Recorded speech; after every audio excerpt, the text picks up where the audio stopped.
Hello, good morning, and welcome to the AM show for today. It's a Monday morning, the 13th day in the month of November 2023. We're gradually soldiering on to the end of the year. By grace, we've met again to try and put Ghana first, to help in discussing how Ghana can progress. Now, this morning, of course, we'll start with the AM news, and then afterwards, we'll bring you what the papers are reporting. Now, after we are done with what the papers are reporting, we'll bring you, the sport, where Muftar Nabila will be updating us on what has been happening from around the sport. Now, bad news coming in from the Black Stars camp. One of the players, Jamana, lost his life over the weekend. I'm sure Muftar will be giving you details of that development. Now, on News Review, we'll be having a development economist and senior lecturer at the University of Development Studies, Dr. Michael Ayamga, joining us for breakfast this morning. Okay, now, after we're done with the sports segment, we'll bring you the big stories. Now, the Ghana Education Service has announced that teaching and learning has resumed in 81 out of the 108 schools affected by the Akosombo Dam Spillage. Director General Dr. Eric Nkansa says his outfit is also making good progress working with key stakeholders to restore teaching and learning in the remaining 27 schools within the North Tongue district, which for the most part are used as camps and safe havens by displaced households. We'll hear from relevant stakeholders on the show today and ask relevant questions. So, the resumption, what has been happening so far in terms of getting teachers and students being on the same level? What are the strategies we're using on that? We'll have some relevant conversation on that. Now, after that, joining us, we see Deborah and Francisca Angel won big at the prestigious West Africa Media Excellence and Conference Awards, WAMECA 2023.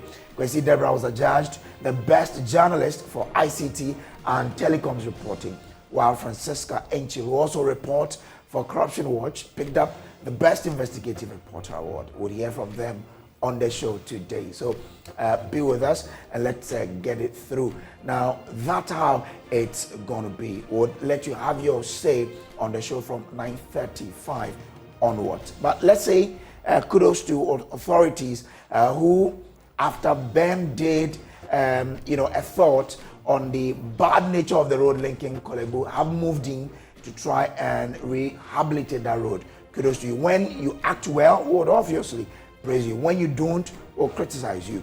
That's how it is. So on behalf of the team, I say welcome to the show. Be with us. Up next is the AM News. Good morning.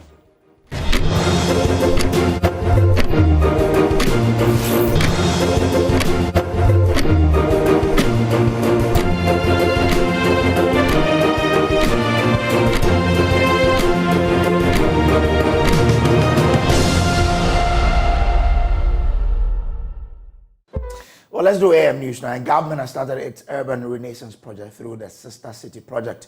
This project seeks to foster improved urban management through strategic investment. Government says the Ghana Secondary Cities Support Program is a testament to the nation's commitment to creating vibrant, well-managed cities that will undoubtedly propel Ghana into a new era of prosperity and modernity. Here's Jacqueline and Sumaya Boy's report.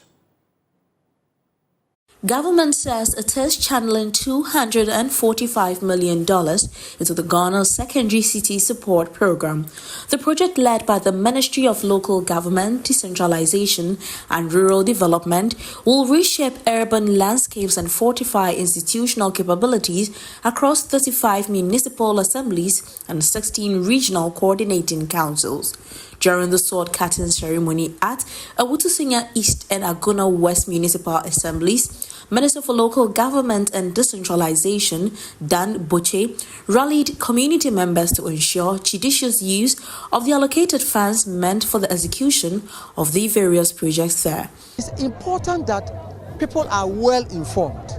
You get the understanding of the people, so that even if you don't meet their expectation, because you are being in touch with them, they have a way of living with it. We have examples of areas that they are built very beautiful structures, but people have even refused to use it. Because why? They were not consulted. And if this relationship, I keep emphasizing that unit committee, other subcommittees of the local assembly, the assembly members, and then the municipal assemblies will perform as expected of them. Because the injunction that you shall, the assembly shall. You understand that? There are so many subcommittees of the assembly. And if they are all working, they are all meeting very well, then the ordinary person will say that government is closer to us. You understand? When they say there's joint, government is not closer to them, it's not necessarily the president or the MP. You are talking of those who represent the people at the base, and that is the assembly. And that's why I see the opportunity to talk about the forthcoming assembly elections. No, that they should elect people of merit, people who have time to serve the people. You know, and the interaction is key. The interaction is key. If people know they are involved in the decision making, if people know that you are consulting them very regularly, even if you don't satisfy them to the level they want, they will try to appreciate and understand it. And that's why I'm urging them that the chief should be able to go around. And I'm happy the chief even said it. If they think that the way they are mixing the concrete is not good, they are preferring.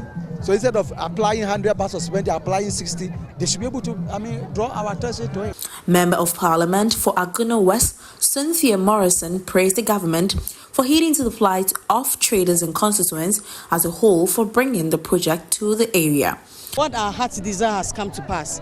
You see our market women squatting in the scorching sun. When it rains, they have nowhere to sit. But today of all days, by God's grace, 9/11/23, the sword has been cut for the commencement. The money is ready. It's not now that we are going for a loan. The money is ready and everything. And we pray that almost a year that they've given us, by the close of day, the market should have been constructed for the women to have a good place to sit and sell. The project is expected to end in the year 2025. For Joy News, I am Jacqueline Ansuma Yeboah. Now, a 52-year-old physically challenged person is asking society to stop stigmatizing them. Franklin Toga, whose arm was amputated after an accident at age 19, says discriminatory act only prevent physically challenged individuals from bringing out the best in them to support themselves and their families. He's been speaking with Otirigen's Peter Seno.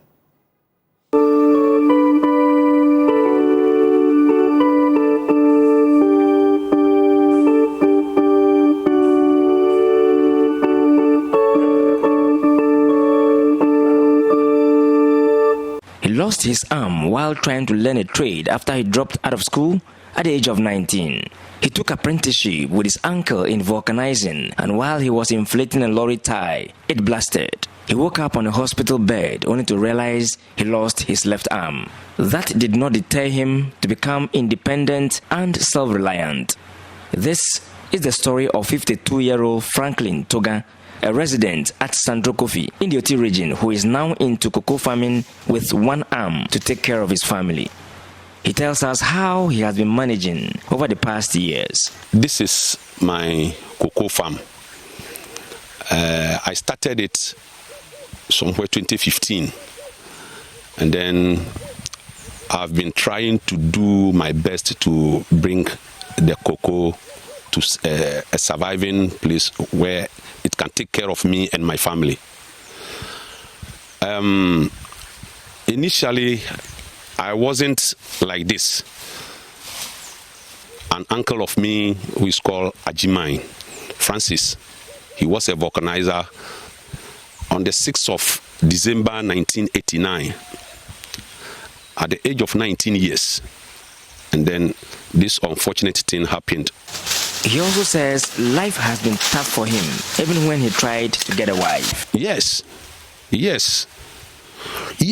I want to say this. People with disability, in fact, we have challenges. So, look, anytime you go, people don't see you as somebody who can do anything better. It is there. People stigmatize to us. There's a tree where all the way so coin. When you are bringing such person to your family, ask you all the way so coin, where are you going with this man? What can he do? But I am proving them wrong today that disability is not inability. Even though I am challenged, my mind is not challenged. What I can do, nobody can take it away from me for that one. He calls on society to shun discriminating against persons living with disability. This, he says, prevents them from unearthing their potentials. So I am putting this to people who are making people with disability shy away from what they can do.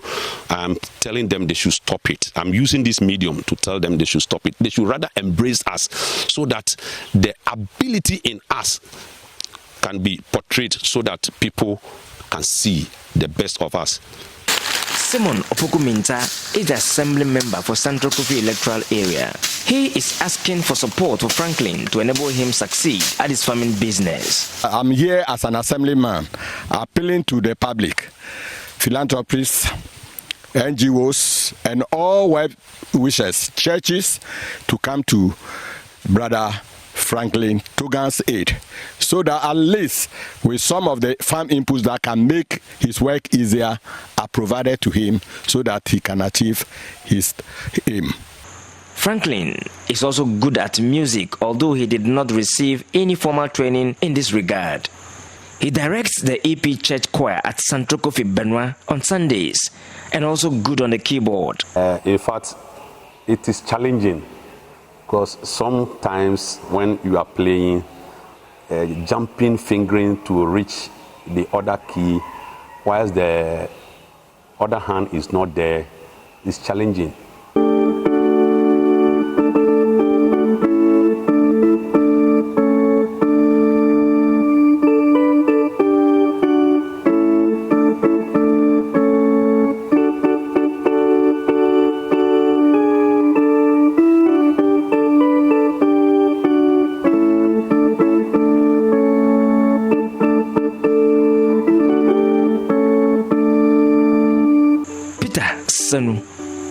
For Joy News.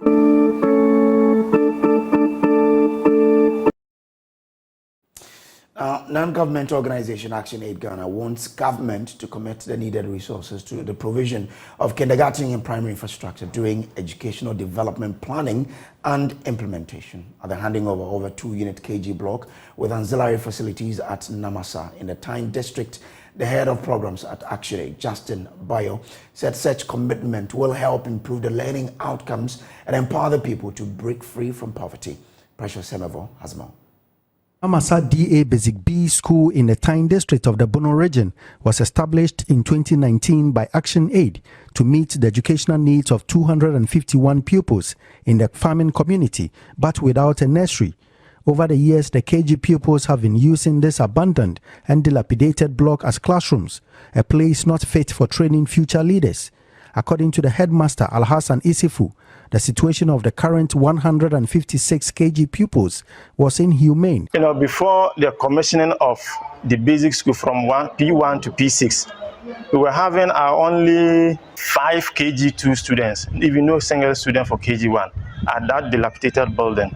So in fact, I thought it was we have to convert the library and then the common room to KG1 and KG2. In fact, looking at the enrollment, when the children are in school and you come there, in fact, you yourself, you can't breathe. So it was very, very bad. Action Aid yet again to the rescue has handed over a 2-unit KG block at 450,000 cedis with ancillary facilities, including a borehole and a playground at a ceremony at Namasa.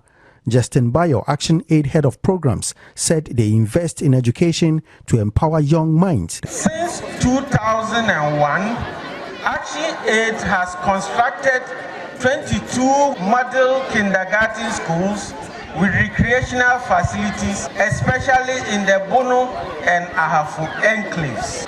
This school, which we are commissioning, will serve as a reserve for learning, a space where young minds will be nurtured and dreams will take flight. It is a space where teachers will inspire, motivate, and mold the minds of the next generation. The head teacher relishes the positive impact the edifice will bring. Myself as a head, I know it is going to help me a lot. And then for the people too, it will help them a lot. It is going to boost enrollment. And then looking at the infrastructure and all the other things in it, I hope it will enhance teaching and learning.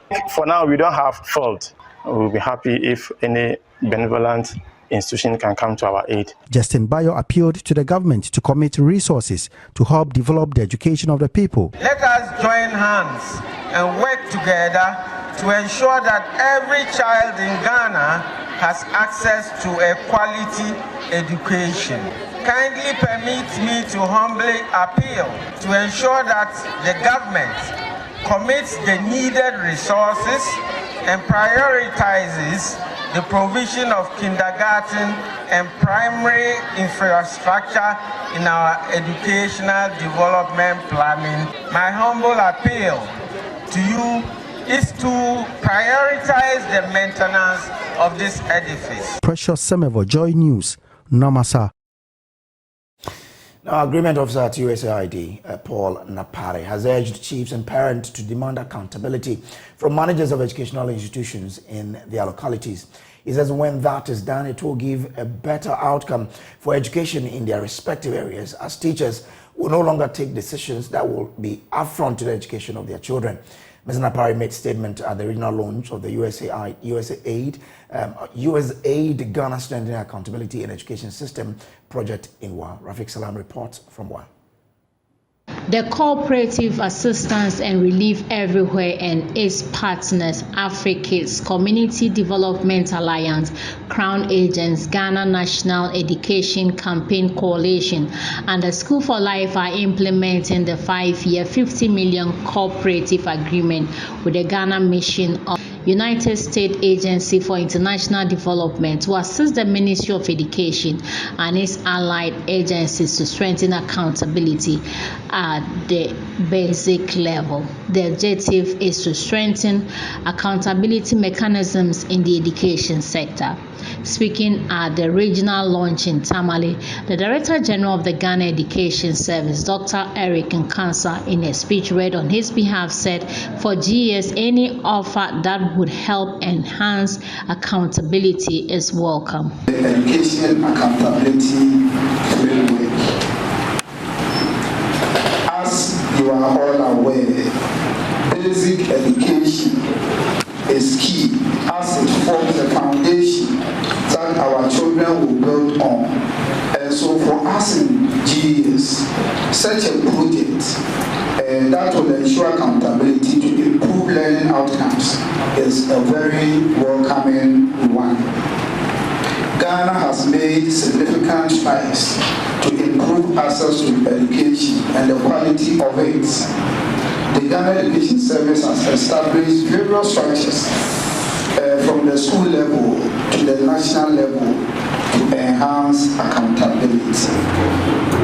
For us in the Ghana Education Service, we welcome any opportunity that will help us strengthen these systems to make them more efficient, to improve learning outcomes. The Northern Regional Minister, Shani Alhassan Shaibu, whose speech was read on his behalf by the Regional Planning Office, Enusa Abukari, said Ghana is committed to ensuring a healthy collaborative effort between development partners to achieve the SDG Goal 4. Now, the Health Service Supply Chain Practitioners Association of Ghana says it is worried about the recent review of their collective agreement. The group says it is sitting on a time bomb and wants leadership to be more tactful. President of the association, Stephen Seji, said this at the occasion's conference in Tamale. The conference, which was under the theme Leveraging Professionalism for Impactful Supply Chain, brought together members of the association across the country to deliberate on their work and welfare.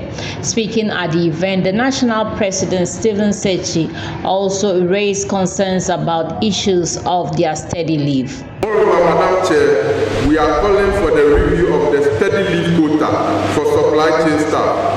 Since leave with pay is either minimal or non-existent, this is demotivating, and hence an immediate review should be done so that slot for steadily with pay should be widened to include our cadre. Also, once our Madra Union is represented here, Brother Zachary, Madam Chair, we want to let you know or register our displeasure to the recent review of our collective agreement. All we are saying is that the fuel allowance component should be across board for all principal grades and not selectively applied. My advice to the union is that we are sitting on a time bomb, hence in the upcoming negotiation, all eyes will be on them. They should seek for the benefit of the majority of their members and not the selected few. Responding to their concerns, the national chairman of the Health Service Workers Union, Zakaria Mohammed, assured the union they would fight their cause. But let me assure you, we will do everything possible to better the working condition of all of us. For that one, I assure you. And so what we need from you is just your prayers. I know it's not going to be easy, but definitely, when we hit a rock and we say Choboli, we expect that all of you will say, hey, because sometimes that is the language the government understands. Brother President, let me take the privilege to tell you that we will do everything possible to make sure that even at 6%, what are we going to do with 6%? When inflation is rocketing, inflation is galloping, when people have refused to stop buying land cruisers, then you tell we the poor workers to sacrifice for people? No. In a speech read on behalf of the Northern Regional Minister by the Regional Budget Analyst Mohammed Haruna said procurement was one area saddled with issues of corruption in the country and called on the procurement officers to help protect the government purse. Ladies and gentlemen, the theme for this conference resonates deeply with me because it emphasizes the transformative power of professionalism. When professionalism permeates every level of our supply chains, from sourcing raw materials to delivering the finished goods, it leads to efficiency, reliability, and sustainability. It ensures that our interactions are not only profitable, but at least help save the affairs of the states. The keynote speaker, Dr. Bright Ejekum, who represented the Chief Director at the Ministry of Health, called on the officers to uphold the ethics of their profession. Professionalism goes hand in hand with ethical conduct. Professionals in the supply chain should uphold high standard of honesty, director explained it, integrity, and respect for all stakeholders involved. By adhering to ethical practices, we foster trust, reliability, which strengthens the overall integrity of the entire supply chain system.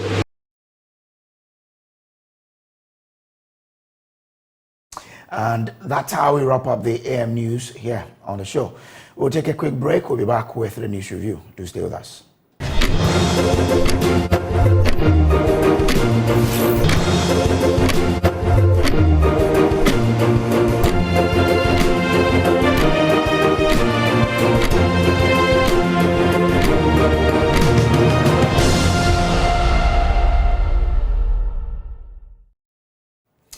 Well, so welcome back to the AM show. Let's do what the papers are reporting now in our news review segment. And today we're going to have a development economist and senior lecturer at the University of Development Studies, Dr. Michael Ayamga, being our guest. And I have with me already the Daily Graphic newspaper.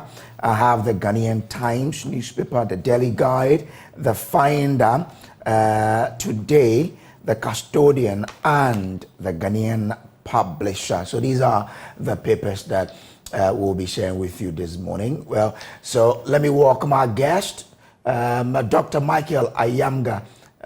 So he will be joining us very shortly. He is a development economist and senior lecturer at the University of Development Studies. Well, so let's see what the papers are reporting. Daily Graphic front page, it says 3 cement factories shut down. Ghana Standards Authority accuses them of using inferior materials. And the story is written by Kester Aburam Kranchi. It says the Ghana Standards Authority has shut down the operations of 3 cement manufacturing companies due to the use of inferior materials in their cement production. The companies are Zing and Safe Cement Ghana Limited, located at the Jiso Kumasi Center Ghana Limited, located at Ofinso, and the Unisem Cement Ghana Limited, located at Bekwai, all in the Ashanti region. The move is part of a larger effort to crack down on substandard cement production across the country. The crackdown is being spearheaded by GSA under the auspices of the parent Ministry of Trade and Industry. Now, this is good. And I want to applaud the GSA for this. How long have the people been producing with inferior materials?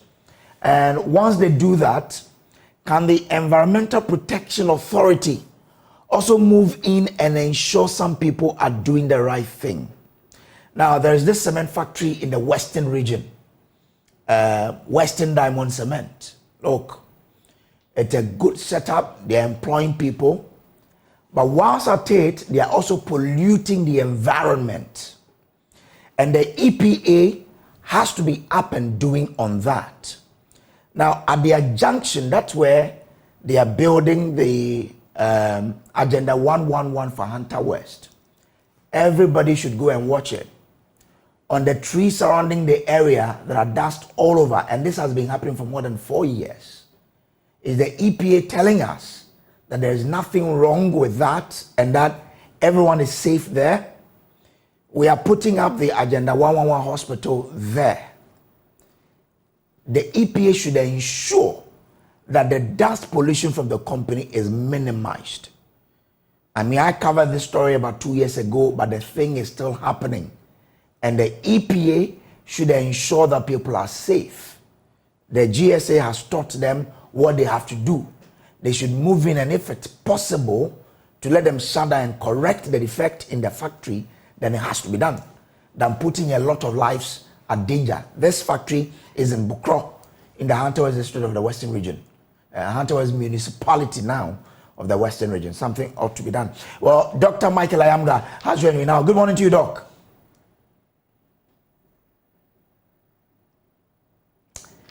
Hello, Doc. I guess all is well. Yeah, good morning. Great. Great to have you, Doc. Let's start with the Daily Graphic newspaper.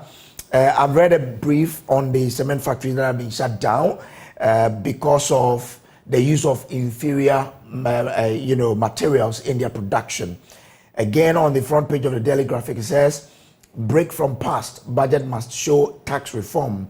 Na and Danny says, 81 schools in flood-hit areas resume, and so those are the. So let's start from the 3 cement factories that have been shut down. Now, they have been shut down because they've been using inferior materials. How does this story come to you as probably someone who has been using cement for various purposes? Yeah, well, again, it's very disturbing to say the least. We seem to be a country that reacts rather than being proactive when it comes to ensuring there is safety and standards are kept in the building industry.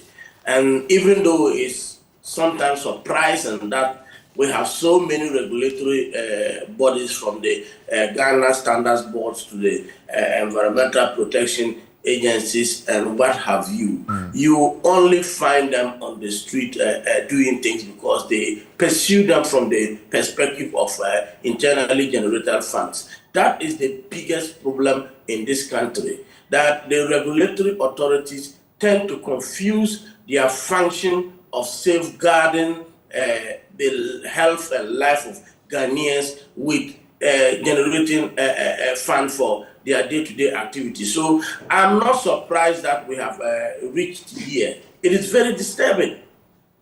You see GVL on the room sometimes, maybe funds are not enough. So that is when they are there taking money just to ensure that they raise funds, but not actually ensuring that vehicles are road ready. That is one. You have the maybe Environmental Protection Agency going around trying to check buildings, trying to check standards of food and other things, because what?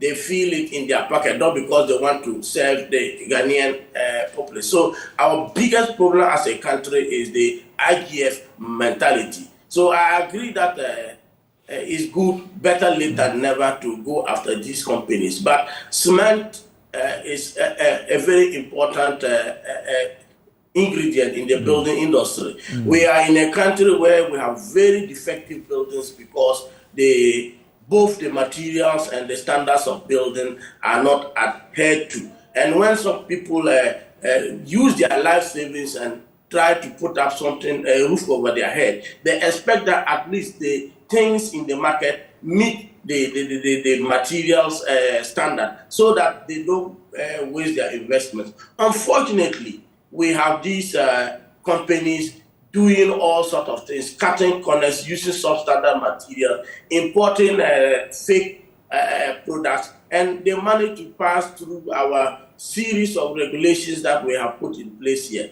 So I want to commend the EPA for going after these companies. I think that when it comes to building, it's a two-edged sword. On the one side, it is cutting the safety of people who live in the buildings that these materials end up being used to put up. And then also, it is hurting the people who have used their life savings sometimes to put up these buildings. So I agree that, yes, the standards ought to be kept, but you want to ask yourself, why did it have to take this long? Why does it, after several years of operations, after so many people have relied on this company, they have gone there? I think that they have to, first of all, reappraise their standards and their commitments, and understand that they exist first to ensure that the people of this country are not taken for a ride by unscrupulous people trying to take advantage of the largely unconcerned people who just go and they buy materials.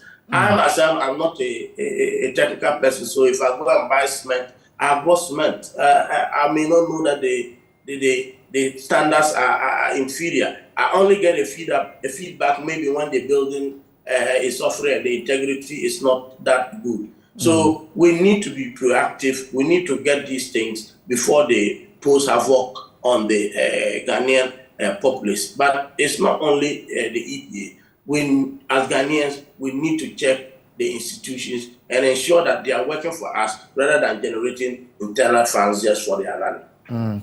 All right.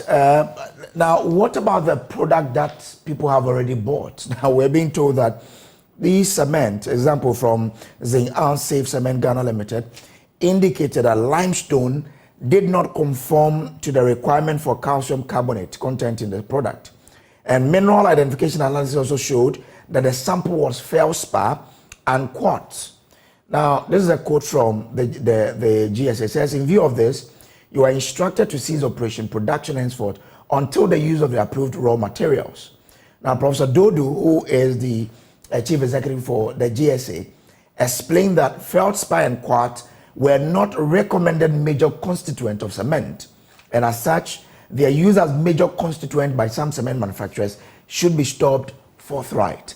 Now, shouldn't people be worried about the integrity of their structures because they used cement that do not have the required raw materials? Yeah, that is the unfortunate thing in our system. Maybe some can remember they use those materials from this company to put up their buildings. Others don't.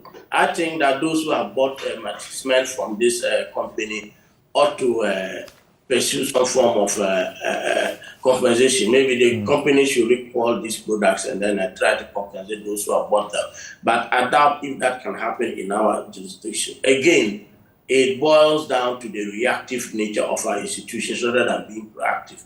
For how long has this company been in operation, and why is the Ghana Standards Authority only talking about it now? That is the most important thing. The feedback ought to go to both the company and to the regulatory authority. Cement is not some small water you are buying somewhere that nobody knows. So by the time you are producing cement in this country, the establishment alone is big and visible for people to see.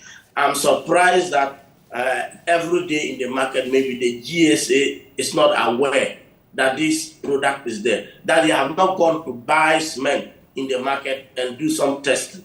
That is the problem. What is the follow-up from the Ghana Standards Authority's perspective, rather than maybe either people reporting or they waiting for something to happen? Shouldn't they have gone the first that the product was in the market and then try to investigate its integrity even before something happens? So yes, the company has to bear some of the responsibility by trying to recall and then compensate those that have used this product. Okay. People who have used it to put up buildings, and we know maybe we'll have to do some serious investigation and check the structural integrity of the buildings they have put up as far as this issue is concerned. But I think that our system has to send some message to the Ghana Standards Authority, and for that matter, all our regulatory authorities that are far behind the curve, sleeping on the, only waiting for something to happen for them to come and talk. I think that it is a massive failure on our regulation. Okay.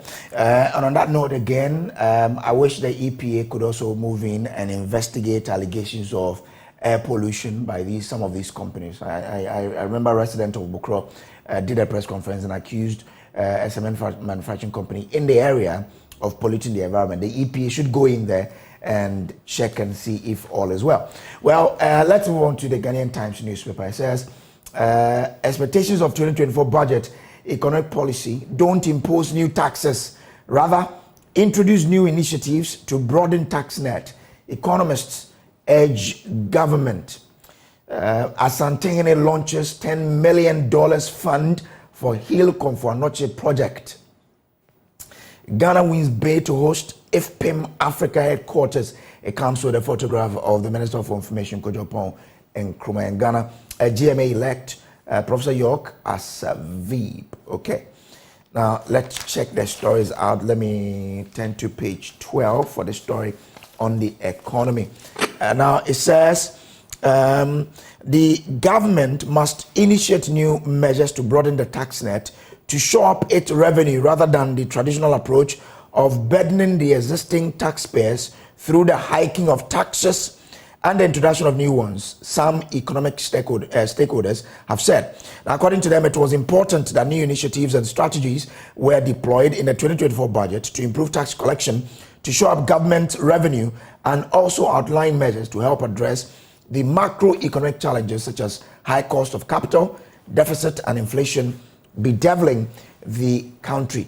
Now, in the graphic, Na and Danny, who is an economist and former banker, has also urged the country to table a budget that shows a clean departure from the past to one that brings more major reforms in taxation. He said the country's tax regime was the biggest challenge because it was too fragmented and put the burden on a few compliant individuals and companies. Doc, you are a development economist, so you probably understand this better. What do you make of this expectation by these economists? And you yourself, what's your expectation in terms of what government should do in taxation whilst it's getting prepared to present the 2024 budget?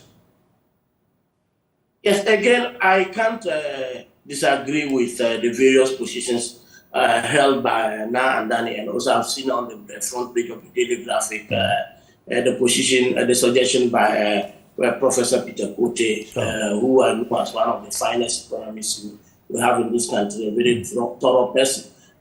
From our own investigations and observations, businesses are crashing under the taxes. And it doesn't matter what we do if we do not address the tax burden of businesses. There is no way we can revive the real sector, bring the growth, and then the government benefiting the taxes. Companies pay taxes from their profits. And if they are not profitable, you don't get the taxes. So what government has focused on is putting these taxes, writing on paper, and telling the IMF that we have imposed taxes, passed new taxes, and we are expecting to rake in this amount. That is just the policy aspect of it. The practicality of that has remained a challenge, and that is why so far, with all the stimulus we are putting in, the millions we are getting the IMF, we are getting marginal finitesimal changes in the economy. That is because we have failed to address the crippling challenges in the real sector. I think that if we want to revive this economic pay, there are two things we need to do. First, we have to enforce the tax code. There are so many people going without being taxed that find their way of getting around the system. And these are some of the big companies. Those who actually are unable to avoid tax are civil servants who go to take their pay at the end of the month, and then the taxes are deducted upfront. Small businesses that are here and there that do not have the financial and networks to either avoid or deliberately refuse to pay tax. But I agree, if the economy has to rebound, it has to depend on the real sector, it has to depend on the industry. And I think that what the minister ought to be doing is to ensure that we go for enforcement rather than increases. You talk to business people and they think that a reduction of taxes in the region of 10 to 15% is what is required to make them competitive. Okay. Now, we expect that given the challenges that the country is facing, and so far our inability to meet the deadline for the IMF second tranche, I expect the government to come in hard, probably with some additional taxes or some clever way of increasing the taxes on the already compliant small group. So I agree with Na and Danny, and then also the call by Professor Kunse that we need to ensure that those that are already in the system are paying the taxes. If we pursue enforcement, we will not need to increase taxes. But don't we need to understand why this government has not able to fulfill its tagline of moving from taxation to production as a guide going into the future? What really has been the hindrance in getting government to then move from taxation to production? The hindrance has been that the government chose the borrowing path, as we have always said. When it entered and took over the reins of power, it did not immediately launch a program to increase domestic production and to make business profitable, and then to, from that angle, get the resources to develop. It looked at the goodwill that the country was enjoying at the time. We had just come out of an IMF program, the 918 million that the NDC government pursued. At that point in time, we had succeeded in turning the fundamentals in the right direction in terms of employment, about 5.1%. In terms of inflation, it was 13.3%. In terms of growth, 3.1% after a year after the energy crisis almost crippled this economy, and we're able to get that economy going at 3.7%. So this thing created some interest in Ghana. There was emphasis on Ghana because we seem to have weathered that storm of the energy crisis, and people saw it as a safe destination to invest. Our Eurobonds were flying, being oversubscribed left, right, and center. All the financial institutions wanted to lend to us.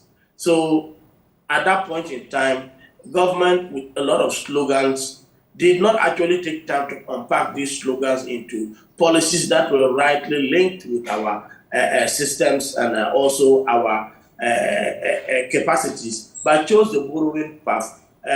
Started borrowing at an average of about $8 billion a year.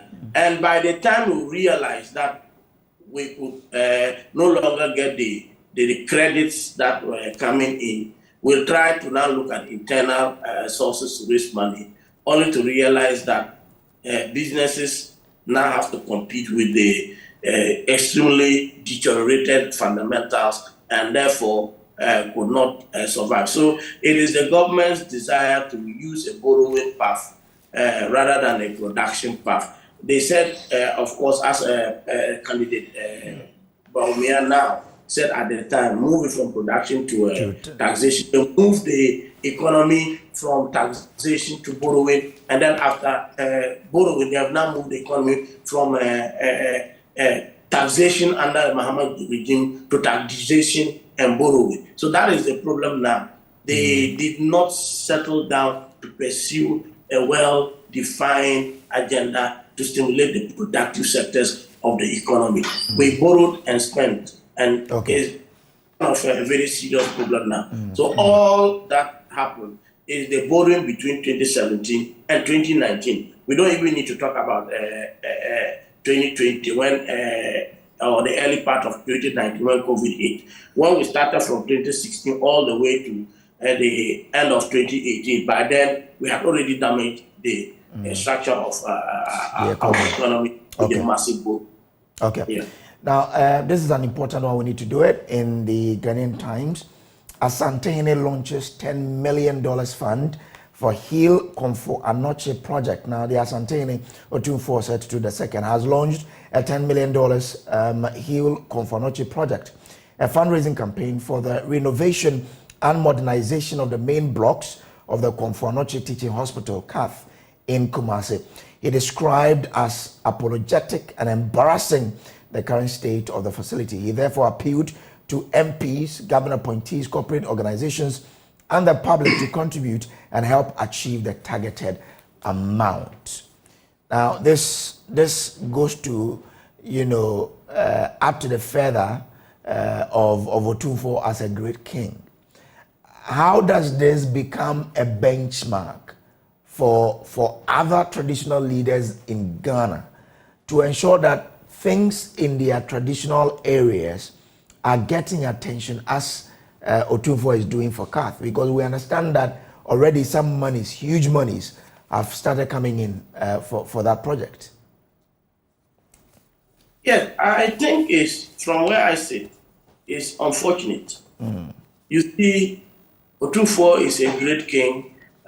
We all know that he's a shining example in the country and beyond. And by the time we have to sit down for an important facility like the Komfo Anoche Teaching Hospital to get to where it is, and for the great king to now move, it's an indictment on our governments, and particularly the Akosombo regime, that a region and an area that has made sure that he's become president for 2 terms have to get to this level.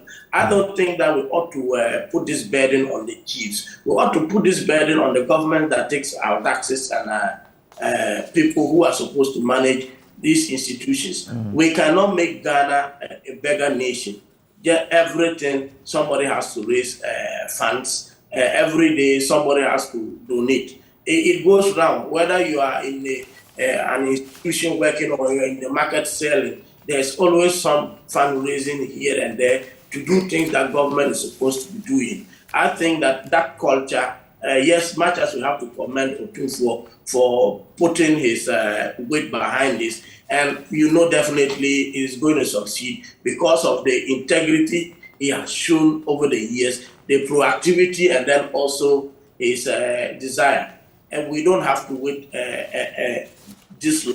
If our government have demonstrated this kind of commitment and integrity, I'm sure people will respond to it. So much as I agree that Otumfuo is doing the right thing there, Komfo Anoche Teaching Hospital is the heartbeat of our health delivery, especially from Kumasi all the way to the northern sector, because when things get tough in the other areas, they refer people to the Komfo Anoche Teaching Hospital. So for us to sit down and watch it deteriorate to this level, to the point that the king has to act, is problematic. we need to let government understand that these are its responsibilities, and therefore it is not the duty of the citizens to take money from their pockets and reconstruct or improve state facilities. What would the government then be doing if we have to go down this line? So yes, we can discount it. At a certain point in time, we have to go down this line. But hey, we have to hold government accountable. Okay. Thank you for taking these initiatives. But I believe that it cannot become the order of the day. Government has to act. We can't encourage government to sleep. Okay. Now, let's do the Daily Guide newspaper on page 9 of that paper.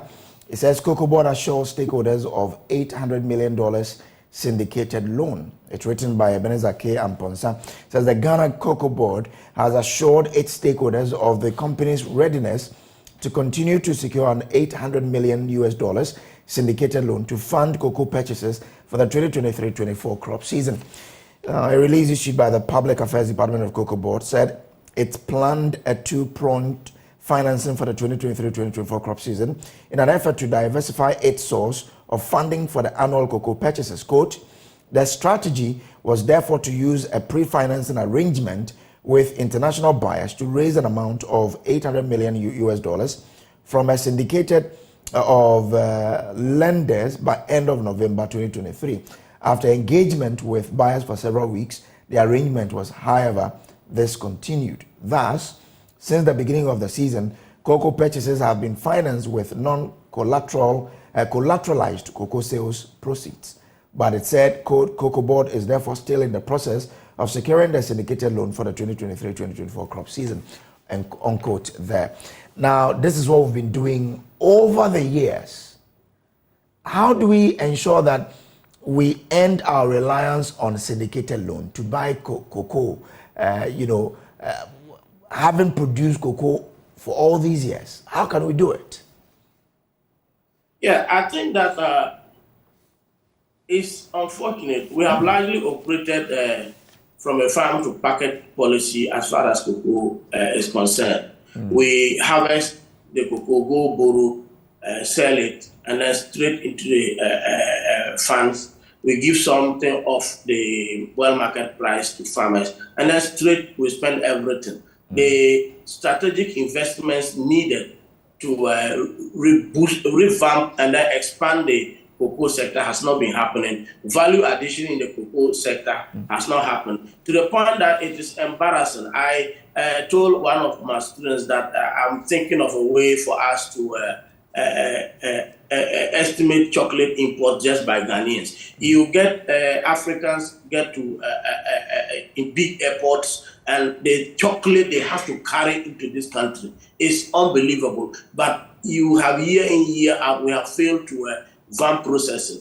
It has always been problematic. But let me put a caveat here, that over the years, because of the certainty associated with repayment of cocoa syndicated loans, we have always gotten more than we needed. People were rushing to lend for the purchases of cocoa.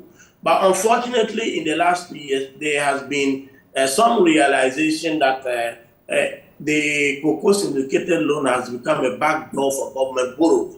After we have been shut out by the lenders, especially from the Eurobond markets and others, because it has become difficult for us to come by foreign currency, we have largely resorted to putting our burden on whatever sources we have. So the cocoa syndicated loan has become a backdoor channel into some of these credit markets that we have been shut out from. And because we have failed to honor our agreements in a timely manner, we are now struggling to raise funds. So to the point of collateralizing sales. Collateralizing sales means that we are actually using what we are going to get from the cocoa to take the loan. So it means that this our earnings from cocoa will actually be seized, which I think that is unfortunate. We didn't have to come to this level. As I said at the beginning, our biggest problem in this country is our debt burden. And it is disgraceful So, Doc, I wanted, to get strategies that Cocoa Board could use to stop the reliance on syndicated loans, such that in the near future, we'll use our own funds to purchase the cocoa, sell it, and keep the funds and turn it over. Yeah, the solution is something we have never been able to do in this country. That is save a percentage towards building a fund that is capable of buying this cocoa without resorting to the market. But we never do that. We have this character of centralizing all receipts we get from cocoa, and then we start expending it. If we had a policy that 50% of cocoa revenue is not available for day-to-day spending, but it restores building a fund to maybe finance cocoa purchases, what is then going to happen is that we can grow this fund over a number of years. We can ask investors to even probably buy some cocoa bonds that we normally call them, and the proceeds put in this fund, so that we have a standing fund for use in purchasing cocoa. But what happens is that we produce the cocoa, sell it, spend everything. Then when it's up to the cocoa buying season, we go and borrow, looking for money. And the biggest problem here is that the cocoa prices, or what we offer farmers now, to a large degree depends on how much we have to pay and what we have gotten from the World Bank. So we can't actually provide an incentive for cocoa farmers to stop even taking our cocoa to Cote d'Ivoire. It is the lack of planning that is the problem. And the problem is that all cocoa proceeds are seen as disposable. We don't put a significant percentage of it down to develop a fund and to boost our ability to purchase our own cocoa. Every cocoa that is living in this country is actually borrowed cocoa, because part of it is earmarked to pay a debt we have used to buy the cocoa. It is disgraceful that for several years in the cocoa industry, a number 2 producer in the world, it is a disgrace that we still have to be talking about these things. Okay. But hey, government cannot afford to let that resources go. You know, definitely every dollar in this country now is important for government, especially where we find ourselves. But the bottom line is we need to create that fund, earmark a certain percentage towards developing the capacity to purchase cocoa. Okay. All right. Well, we just have to wrap up here, but this is good news for Ghana. So let me just share with you and then we can wrap up. Now, Ghana wins bid to host Independent Journalist Fund headquarters. It says Ghana has secured the hosting rights for the Africa Regional Headquarters of the International Fund for Public Interest Media, IFPIM, marking a significant achievement in the nation's commitment to press freedom and media independence. The announcement was made during the Paris Peace Forum in France on Thursday, November 10, 2023, by the Minister for Information, Kojo Nkrumah, alongside the French Minister of State for Development and International Partnerships, Chrysoula Zakharopoulou. Following a competitive bidding process, the Ghanaian government has not only allocated a dedicated office for the IFPIM headquarters, but has also pledged to extend diplomatic courtesies to the international staff operating from the Africa Regional Headquarters to be established in Accra. Well, so that's good news coming in there from the Ministry of Information. Doc, I'm grateful to you for your time this morning. Thanks for joining us here. Pleasure. It's a pleasure. Thank you for having me. Dr. Michael Ayamga is a development economist and senior lecturer at the University for Development Studies. Well, that's how we wrap it up here on the News Review segment. Up next is the sports with Muftau Nabila. Stay on.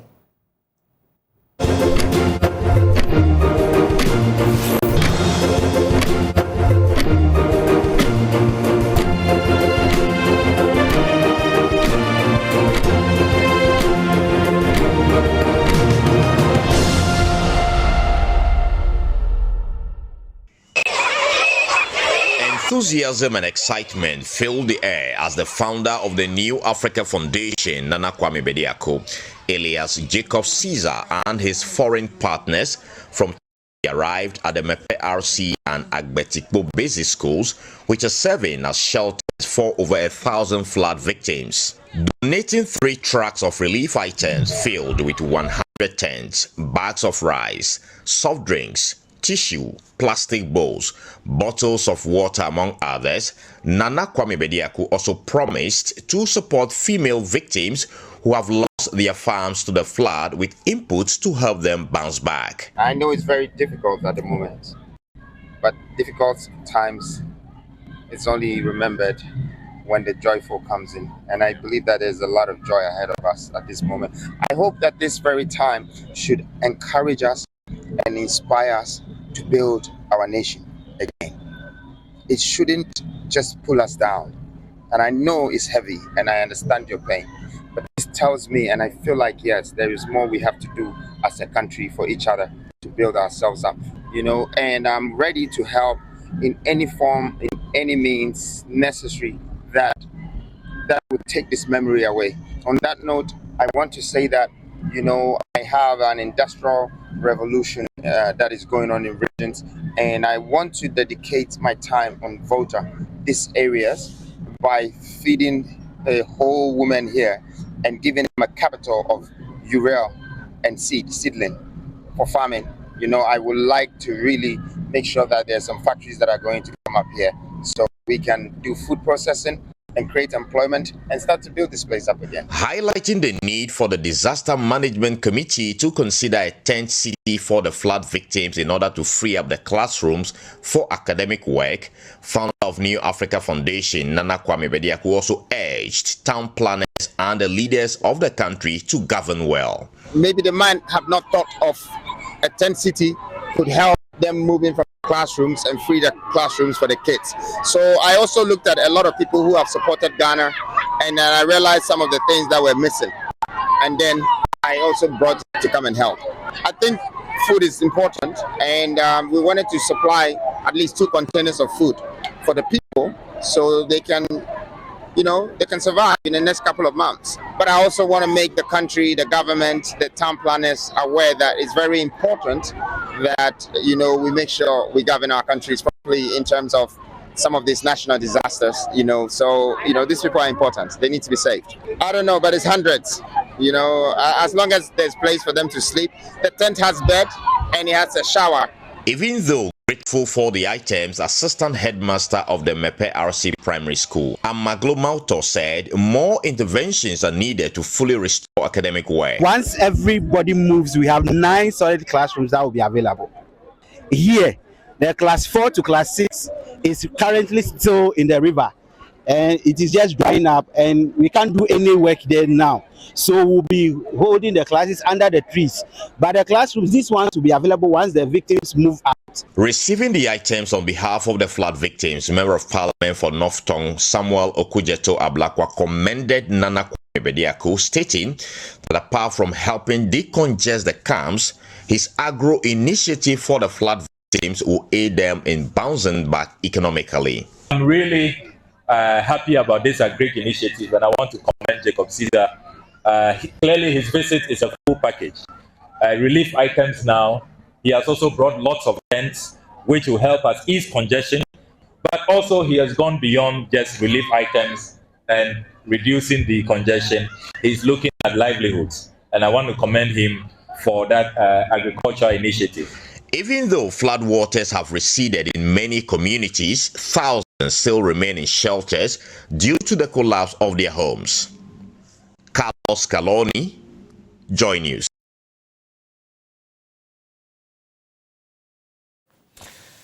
So welcome back to the show. Let's talk more about this whole incident that happened to the people of the Volta region. Now, Ghana Education Service says it has started, school has resumed in 81 out of the number of schools that had to suffer by not going to school as a result of the spillage. Now, how do we ensure that they starting there will be continuation in the teaching and learning, and what ought to be done to ensure that the pupils in the area as well as the students in the senior high school do not suffer greatly for that devastation that occurred there. We'll be speaking to relevant stakeholders who understand education and what has to be done for us to continue developing the children at that stage. Join us with your comment. Go onto our social media platform and leave your comment there, or share it with the rest of the world. But we'll be speaking to the NADMO. We'll be speaking to education enthusiasts, education analysts, as well as our reporter on the ground to gauge the mood of these areas. Carlos Caloni is on phone from the ground there. Carlos, good morning to you. You've been there all this while. You understand what's happening there. Give us a pictorial view of what exactly the situation is like in these communities. All right, Brace. So I can say that the water has really receded, and in many of these communities, you just find, pockets of water in some of the very low-lying areas. And so life appears to be returning to normal, but still we have a lot of the flood victims in many of these shelters. For instance, in Kizito, we still have a number of them there. And also Agbetipo camp also has a number of the flood victims, as well as the RC basic school or primary school in Mepe. So it's cut across. Many of these flood victims are unable to return to their homes because their homes have been destroyed. Most of them had these mud houses and they are no more. So where to stay now is a challenge. So over the weekend, Jacob Caesar donated some, tents for the flood victims to, contain them. And at RC Basic School in Mepe, we had about 110 of such flood victims occupying the classroom. But through that donation, according to the school authorities, the flood victims will now be moved into these tents to, create a space for academic work to commence in the basic school, which is the primary school. But they still maintain that the JHS is still in, flooded, and so academic work there can't commence. So across most of these shelters or the camps, school is yet to resume fully. What the MP has done in that area is to recruit some of the some volunteers to be teaching some of these affected kids. But as we speak, many of them are preparing to go back to school. So their volunteerism or whatever they've been doing to support the kids actually ended a few days ago, which means that if they are not taking these kids, many of them will be without teachers. So the classrooms are still occupied by the flood victims, and academic work is yet to fully resume in some of the schools. But I can say for the RC primary school, because of the donation of the tent, today, Monday morning, many of them are returning to their classroom break. So you can also confirm that indeed 81 out of the schools that were affected have resumed, teaching and learning has resumed there? Brace, I cannot confirm that because I believe what is being said is across the flood, all the areas affected by the flood. But for Mepe, I can say that the RC basic school, yes, the primary section academic work has fully, resumed this morning due to the tents there. So what do you think, from your own observation, is or are needed to get teaching and learning back to normalcy in these areas?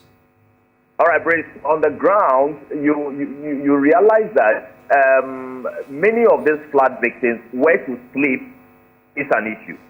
For instance, if you go to Agbetico Basic School, it's just a few classrooms. And in one classroom, you find up to over 60 people in one classroom with their personal belongings. So the whole place is choked. And so they need a place to move to so they can pave way for academic work to commence, because the students, most of them are having these classes under trees. And like I said, those who are actually been providing this free teaching and learning are volunteers who are going back to school. So what is needed now to ensure that the academic work of these students are not truncated is to ensure that a place is created for the victims to move to, so that the classrooms can be free for the students to go back to their classroom. That is crucial. That is needed as we speak, because, in fact, Brace, if you go to the community, you find many of these school kids loitering around, and it's even exposing them to a lot of danger. Yesterday, for instance, a 37-year-old woman told me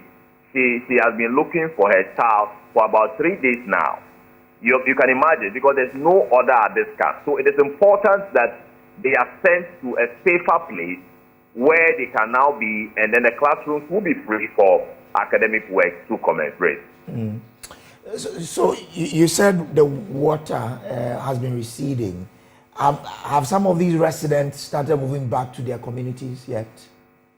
Yes, indeed. Some of the residents have moved back to their homes. You recall that the UN interagency group did some work there 3 days to assess the structural integrity of those buildings that suffered the flood. And so the NADMO also carried out some fumigation exercise on some of those homes. So some of them have gone back to their houses, but many of them are still with friends and families, and some are also still at the shelters. I mean, the schools serving as shelters for them. But I mean, we were told earlier that because of the contamination, it will take some days for people to move back to their communities. How is it that just days after the water receding, people are back to the communities? Has that been sanctioned?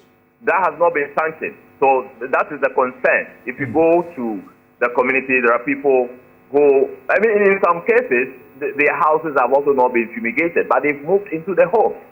In fact, I spoke to one elderly man who said he waited for the fumigation to be carried out, and they never showed up. But where he was staying, one of the camps, he couldn't stay there any longer because of the conditions there. So he decided to just move in. And I can say on authority that there's one school in South Sonkomboni Vocational Technical School where my sources there have been telling me that the students are the ones doing the cleaning up of the place, the debris and all that. And they are going through a lot as we speak.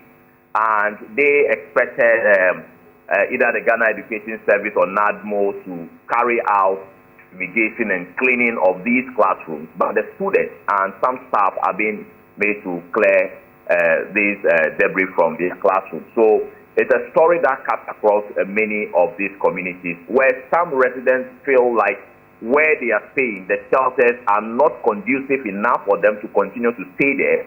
So they go back to their home, tidy it up, and then they stay in. So it's not something that has been sanctioned by the National Disaster Management Organization, but based on the deplorable situation at the shelters, the individuals are now deciding to move into their homes. Well, and what are the authorities saying about this development? Because people thought that once they move into the places without the relevant clearance, it could spark another health outbreak that we're not ready to deal with. Isn't that the case? Indeed, Bruce, that is the case. Apart from the health crisis that this can bring about, don't forget many of these houses stayed in the water for weeks. And so the integrity of their homes would have to be ascertained to be sure that these homes will not collapse on them. But, you know, like I said, the situation is such that they don't find the shelters they are living in at times so conducive, and they also cannot wait much for the authorities to, you know, come up with whatever it is. You know, the UN Interagency Group finished its work some few days ago. It will issue its report to the Disaster Management Committee, and that will inform the way forward. But indeed, some of the homes have been fumigated, not all. So we can say to a large extent the health crisis could be managed in those areas that have been fumigated. But the concern that some of these buildings might not be safe for the residents to move into is there. But yet, because of the situation, some of them have decided to go back to their homes. Okay. So, kindly confirm for me again, how many schools have you seen reopened? Okay, so I can confirm that the RC Basic School, the primary section in Mepe, has been reopened because of the tent provided by Jacob Caesar, which really made it possible for the school authorities to move the flood victims from the classroom, so the classrooms to be free for the students. That I can confirm that yes, it has fully, academic work has commenced in that school. Is it because this is a place you have contact at, or you've checked with other places to then confirm whether or not the schools are reopened? Yeah, so I've also checked at Agbetikpo Basic School. The flood victims are still in the classroom, so academic work is yet to commence there, and other communities have been to. In the Mepe, that is the North Congo area. Okay. All right. Grateful to you. But kindly hold on for me. Let me bring in the Deputy Director of NADMO, Deputy Director General Seji Saji into this conversation. Grateful to you for joining us here. What has been the work done in preparing these schools to be reopened? Thank you. Good morning to you and your cherished listeners. A lot has been going on since the visit of the Education Minister and his team. Basically, the Regional Directorate of the Ghana Education Service and the various district directorates of the Education Service of this affected district have been working tirelessly to make sure schools resume. In most of the districts, that has been achieved. The only challenge left is North Tongue, and even in North Tongue, some schools have reopened, but some other schools are yet to reopen because we have not successfully relocated or moved the affected persons from the classroom. We are looking at it case-by-case basis. Example is the RT school that was just mentioned in your report. There is another one, which is the Presbyterian Basic School, Presbyterian CA School, where UNICEF has donated from classroom tents. It's just that the classroom tents were not enough to move all, so some of the classrooms have been free for academic work to start. But generally speaking, I can say majority of the schools in almost all the affected districts, just as North Town, that we are having challenges. For Central Town, with the donation of this classroom tents to them, they were able to successfully complete the reopening of all schools. Now, there were some schools that were severely affected that the students cannot go back to. What the District Education Directorate did was to add them to another school, so they have two streams now. So one of the streams goes in the morning, and the second stream goes in the afternoon with the same, with the set of teachers. So the school that was severely affected, the teachers that teach that school are the ones running the afternoon session with their students, and in the morning, the regular ones go, or the original people who occupy those classrooms attend those ones. So in total, how many schools have reopened? I can't give you a figure offhand, but that's why I'm saying that, with the exception of North Tongue, in Central Tongue, it was about 11 schools that were affected. Now, all 11 schools are running now. In Shai-Osudoku, Esichari area, almost all the schools are running except one, but even that, they are running classes under trees. Because there's some project going on which will be completed by next week so that the affected persons will move in. But classes is still going on with their regular teachers. It is the same thing with the Apetipo that was mentioned in your report. Even though the classrooms are still occupied by affected persons, Some sort of classes is being run for the children under the trees and an uncompleted structure just by the side of the school. Okay, so do I assume that that's the same situation in South Town? You've mentioned Central Town, North Town, Shire Sudoku area. In South Town, we don't have, all schools are running now. Okay. It was the Komboni school, which is a secondary school, but that was fumigated, I think, about a week ago. Roughly within the week, the fumigation was done, and I'm told it will be open school this week, probably. Okay. Now, we also understand that some residents have already moved into their homes. We knew that people, the sort of, anxiety that greeted the level of water, the contamination of the water in the area, and hearing that they've started to move into their homes, get people's eyeballs raised. That, are we safe? Well, that is true that people have started moving into their homes, but that even started quite some time ago. Immediately, the spillage stopped. The level of inundation differs from community to community. Mm-hmm. And even in the same community, the level of inundation is also different from structure to structure. So you have some structures that are completely submerged. You have some structures that the water is at the lintel level. Some structures that the water is at the window level. Some also less than the window, just about 2 feet. Those ones that the water receded immediately after the spillage stopped, moved back into their homes. Now, even those that were completely submerged, when the water receded, some places were completely dry now. And those are the areas some fumigation was done. But there is still pools of water in the Mepe Township that we are working seriously about. For 4 or 5 days now, we've been pumping water into a canal that will lead back into the river. That pumping is going on. So for returning to their homes, quite a lot of people have returned to their homes. St.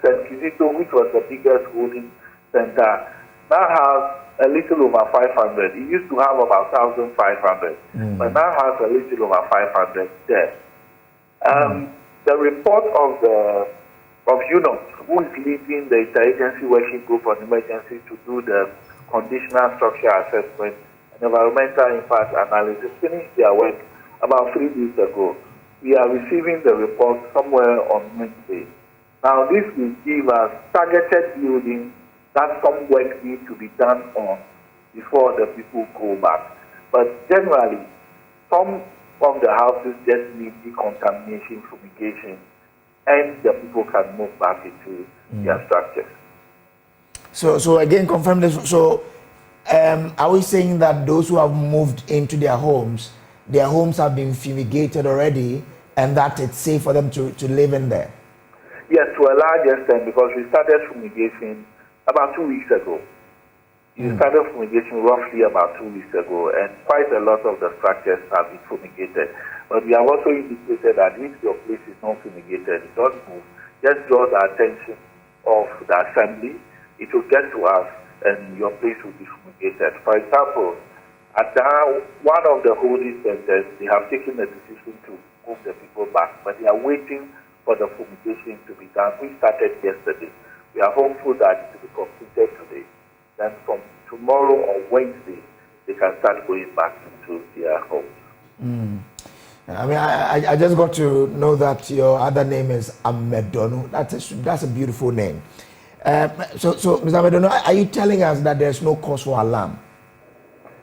To a large extent, yes, because of what we are engaged in.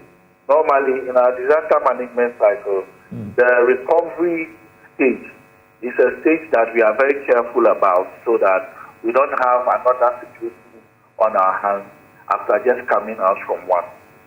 Okay. Well, because when I saw the level of, the water in the communities, I thought I would take us some 3, 4, 6 months before these people can go back to their communities. I didn't know it could take us that very short period for them to go back? Well, in some places, you'll be right about that. In some places, some communities were completely submerged, especially the island communities. There's even the issue of clay buildings. Some of them gave way during the inundation. Now, those people might not have a place to go back immediately. So it could take 3 months, it could take 4 months for something to be done for those people to go back. There's also a larger discussion whether they should go back to island communities that are inside the river. It's a conversation that we need to have. So which means that there's a possibility that the island communities might not be moving back. Yes, because the island communities, quite a lot of the structures are gone. There's a particular community in Central Town, there's only one building left. These are very small communities, and most of the structures are clay structures. So what's the plan for such communities that may likely not be re-inhabited by the people? What's the plan for them? Well, there's a lot of projects going on by philanthropies and private individuals. The Ministerial Committee too is also meeting to take a decision on how to proceed on such situation I have described. But in about 4 of the communities, that is Asuchari area, the Topo area,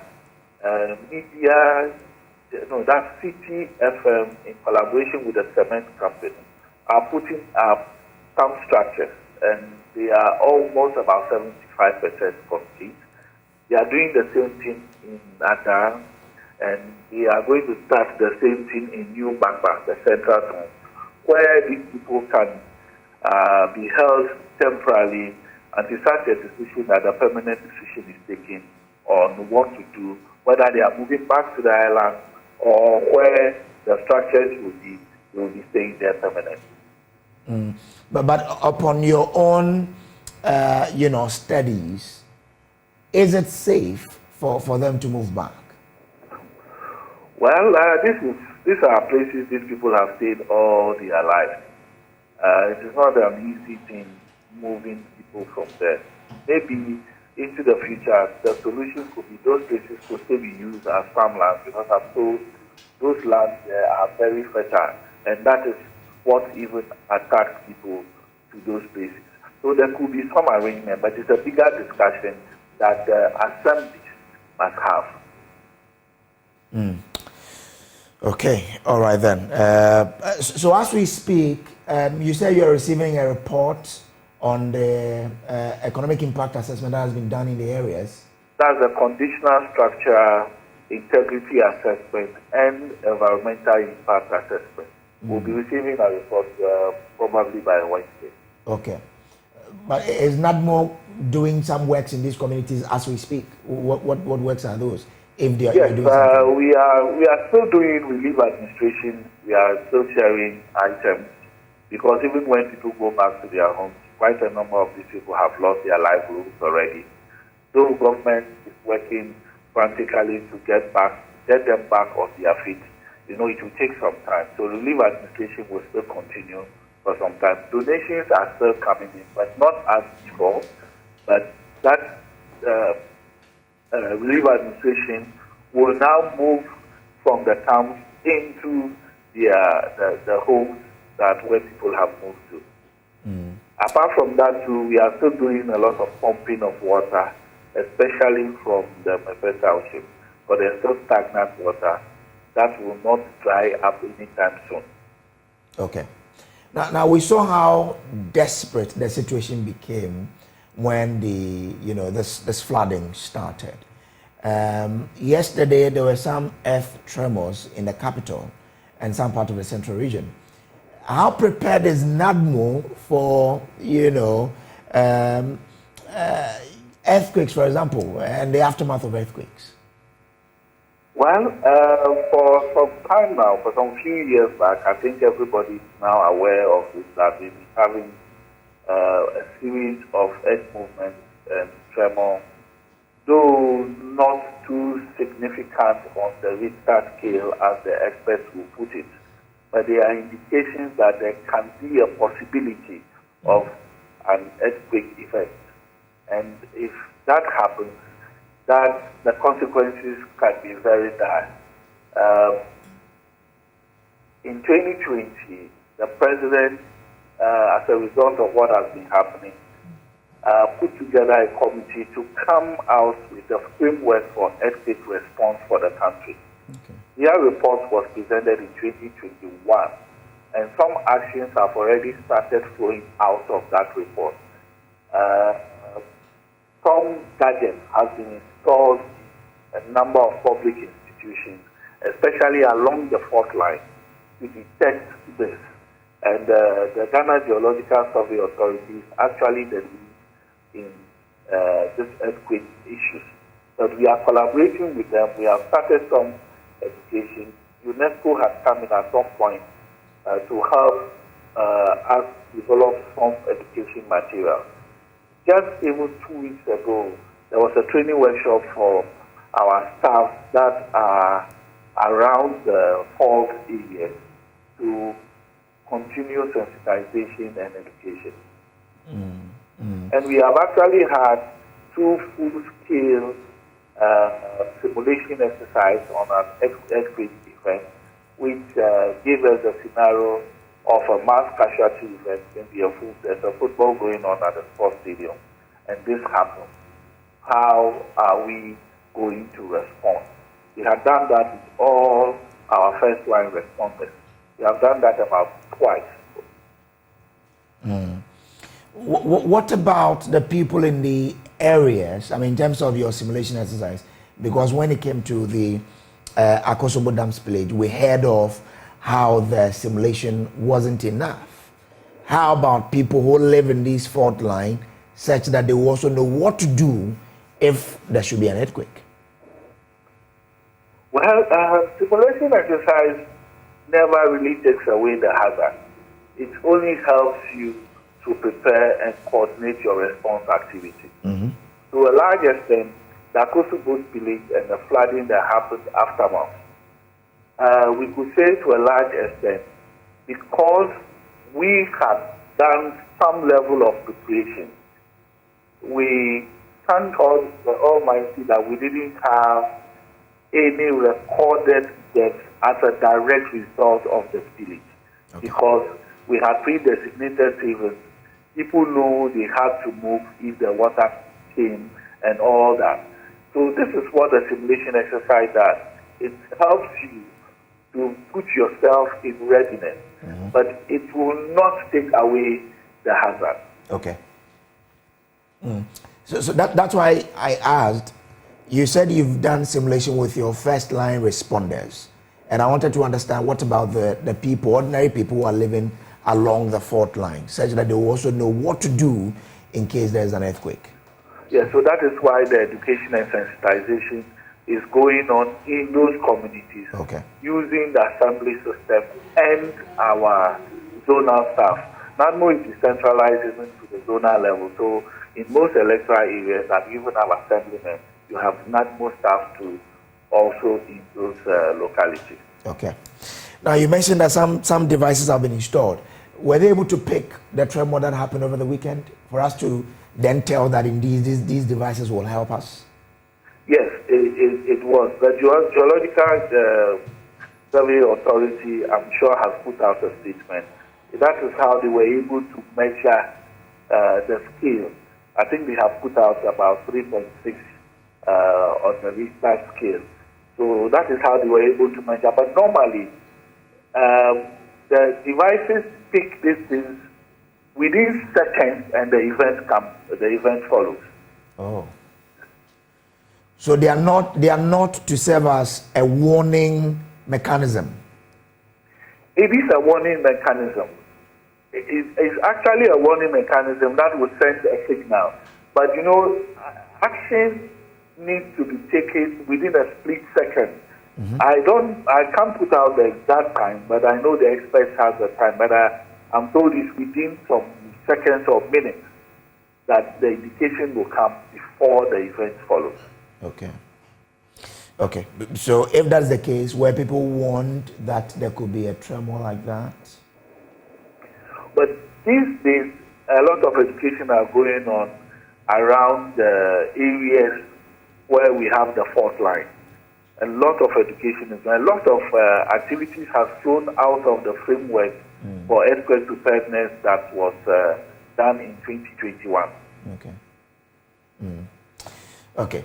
But so, I mean, in terms of you, NADMO, being able to accommodate the aftermath of anything like that in terms of earthquake, we know that financially you're not sound. How prepared are you to deal with anything like that? I mean, in terms of being able to help people to go through the aftermath of an earthquake? Well, that is normally a challenge, but our law structures our operations in such a way that the whole district assembly has a role to play when there is an emergency or a disaster. So we operate through a structure at the assembly called the District Disaster Management Committee. This committee has all the heads of the decentralized agencies as members of this committee, and the district chief executive as the chairperson. The NADMO director serves as the secretary, and the law also allows for anybody who has a role to play to be co-opted onto that committee. So what happens is that when there is an emergency, the whole resources of the assembly is at the disposal of this committee, because it is the district chief executive who can commandeer almost all the districts in the district and deploy them as well. So vehicles, in the case of the flooding issue, a lot of boats were commandeered, even from private people. So that is how our organization is structured. I mean, there is no state institution in Ghana which is self-sufficient. But what it takes for us to prepare appropriately and respond, that we are up to the task. Okay, interesting. All right, grateful there. I had to take you to the earthquake once we were talking about the flooding. Grateful, but stay with me. Let me bring in my colleague Carlos Coloni again. Carlos, so you had there Mr. Amedono. I mean, I love that name. Seji Saji Amedono, Deputy Director General of the NADMO, saying that, I mean, schools in Shai or Sudoku have all reopened except one. Schools in Central Town, all of them have reopened, and where there are difficulties, they are running shifts. I mean, even in the North Town, the Agbetikbo Basic School is, I mean, something is also ongoing there. This morning, how are the students in the schools that have reopened, where you can confirm, how are they reacting to going back to school?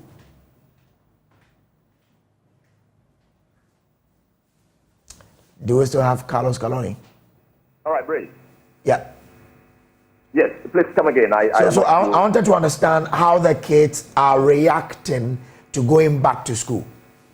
In fact, the excitement I saw on Saturday when it was announced to them that they will soon be going back to their classroom is something that cannot be described. You know, they've had the classes under the trees for a number of weeks now, and so after they had those tents, and the assistant headmaster of the school told them Monday morning they are going back to their classroom, they were really, really, really excited, especially at the RC primary school. So I can say for a fact that across these schools, many of the students who have been having their classes under trees are really not happy with the situation because of the low level of concentration. There are flood victims on at the camp, and so they are unable to concentrate. So knowing now that they are going back into their classrooms, they are happy. And apart from even the students, the teachers themselves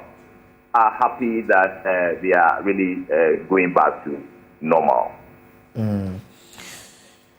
Well, what about, I mean, the BC, WAEC has released BC results. Have you picked anything on that as well? Well, I tried speaking to the North Songo Director of Education, and the indication I got was that they will speak to the issue this week so they can really establish how they fared in the BC results. So we are yet to get update on that particular bit of it. Okay, all right then. But what about senior high schools? Have they also resumed, those who were affected?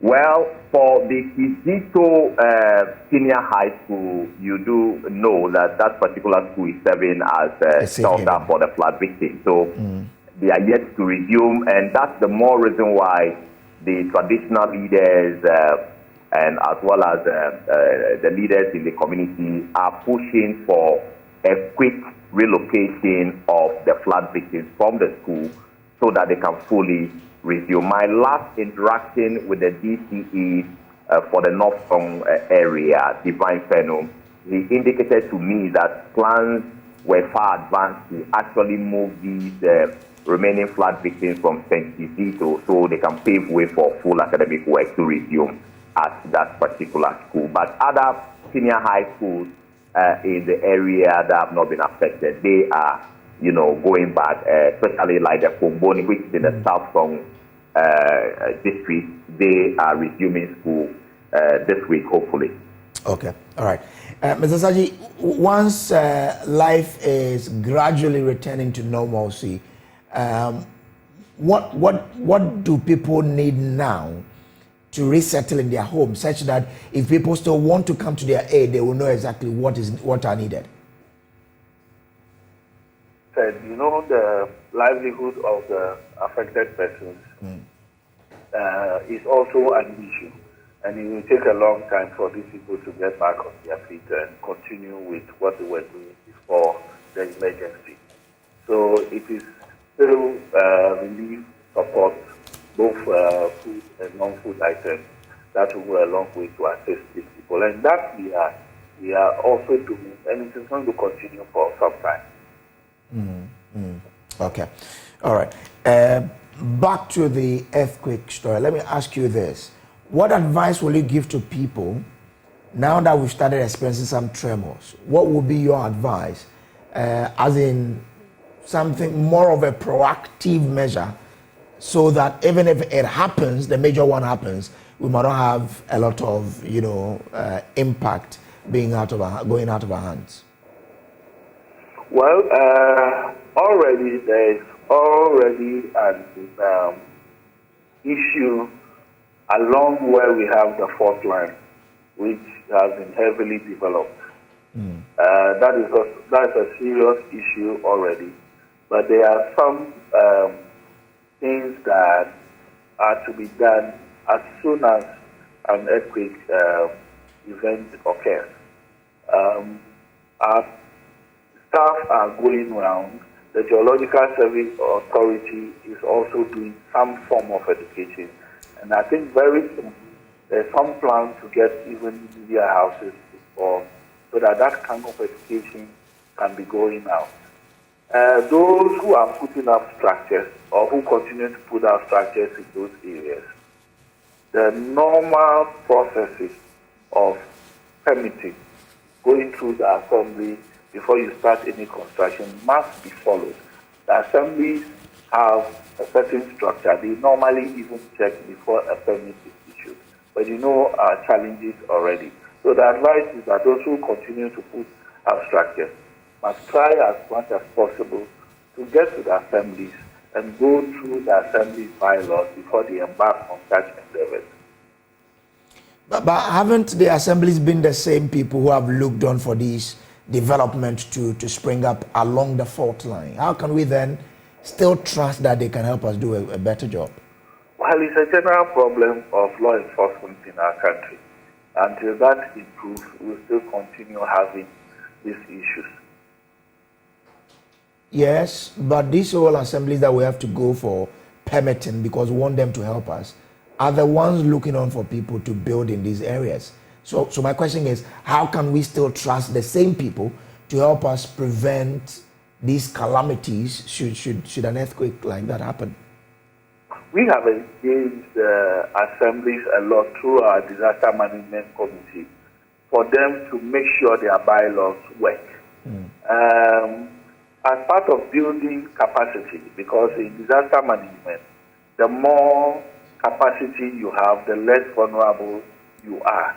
So the only way, as for disasters, we cannot eradicate disasters at all, but we can always build capacity so that our vulnerability will be reduced, so that when it happens, loss to life and property will be very minimal.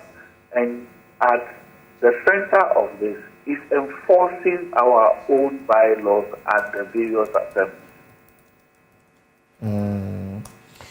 I mean, you are worried about how these places have developed, right? Looking at that, if there should be an earthquake today, how devastating will it be? Looking at how we are building and developing along the fault line. Well, the last earthquake that caused some damage in Accra was somewhere in the 1930s. That was the last one, and at that time, the level of development in Accra was very minimal. And even that, we have some buildings go down, and we had cracks in quite a lot of buildings.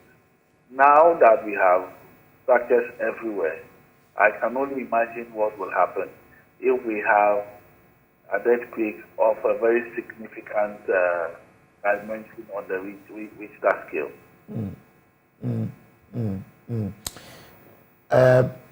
I mean, being the proactive person you are in your position, what would be your recommendation as to how we can prevent that from happening? People are developing. What must we do? What do you think must happen? Well, for us, we are a coordinating agency. We coordinate response activities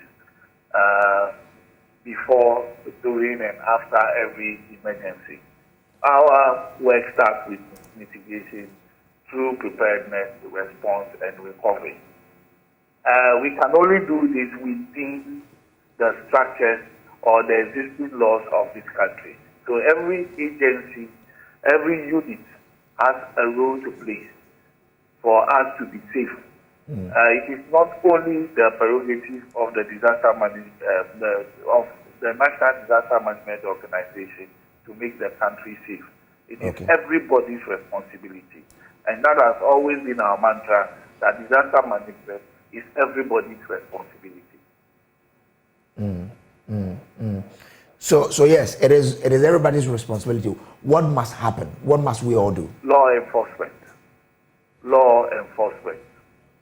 Apart from law enforcement, what we do now is to make sure we carry out sensitization and education, and at the same time develop preparedness plans so that in the unlikely event that an emergency happens, we already have some protocols to follow to bring some coordinated efforts to the response.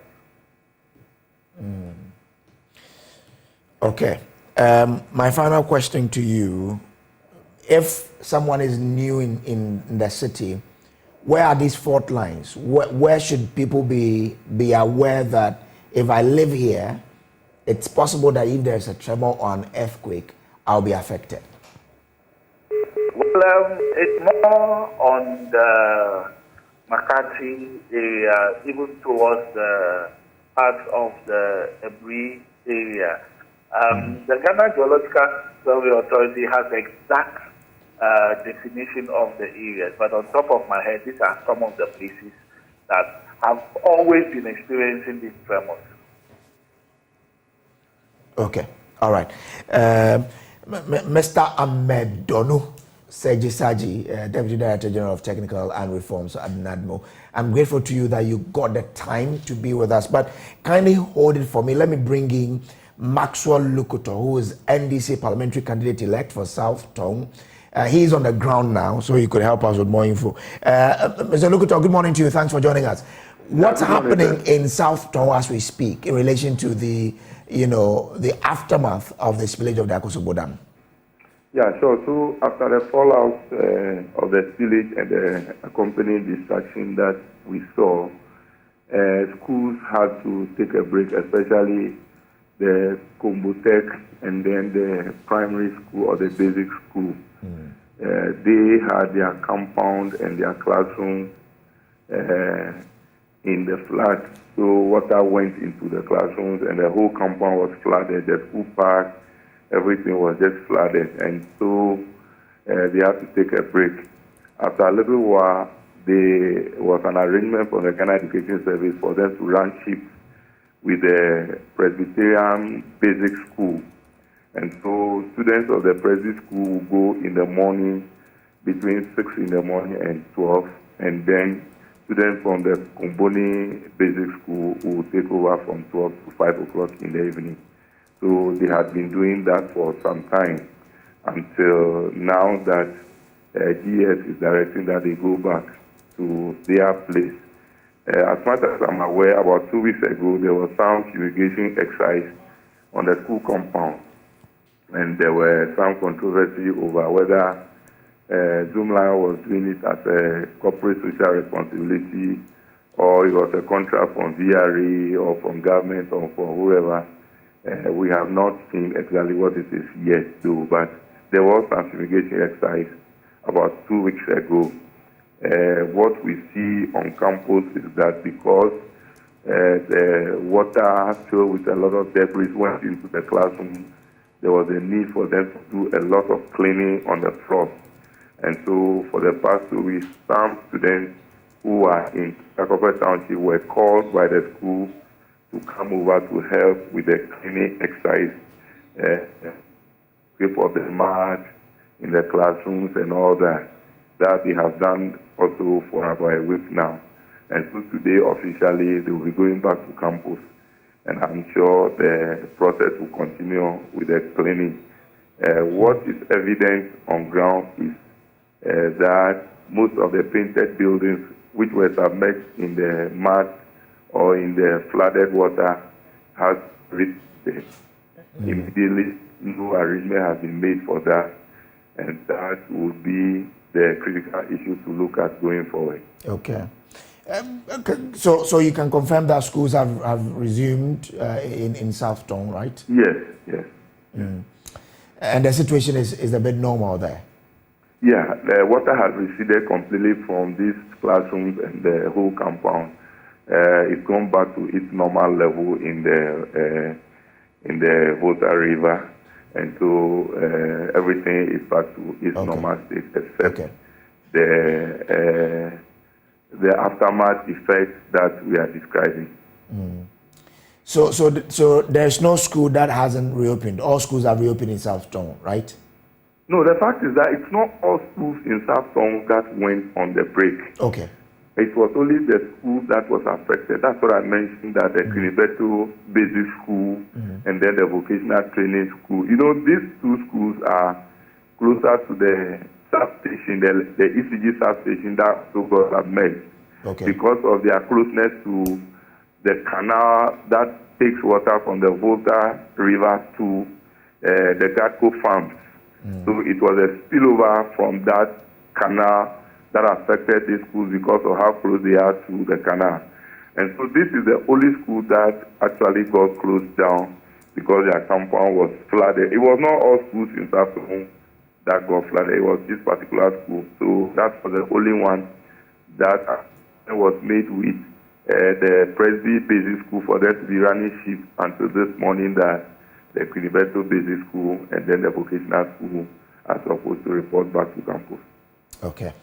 All right. Thanks for this particular update. Is there anything you would want NADMO specifically to do to help residents as they try to reintegrate back into their communities?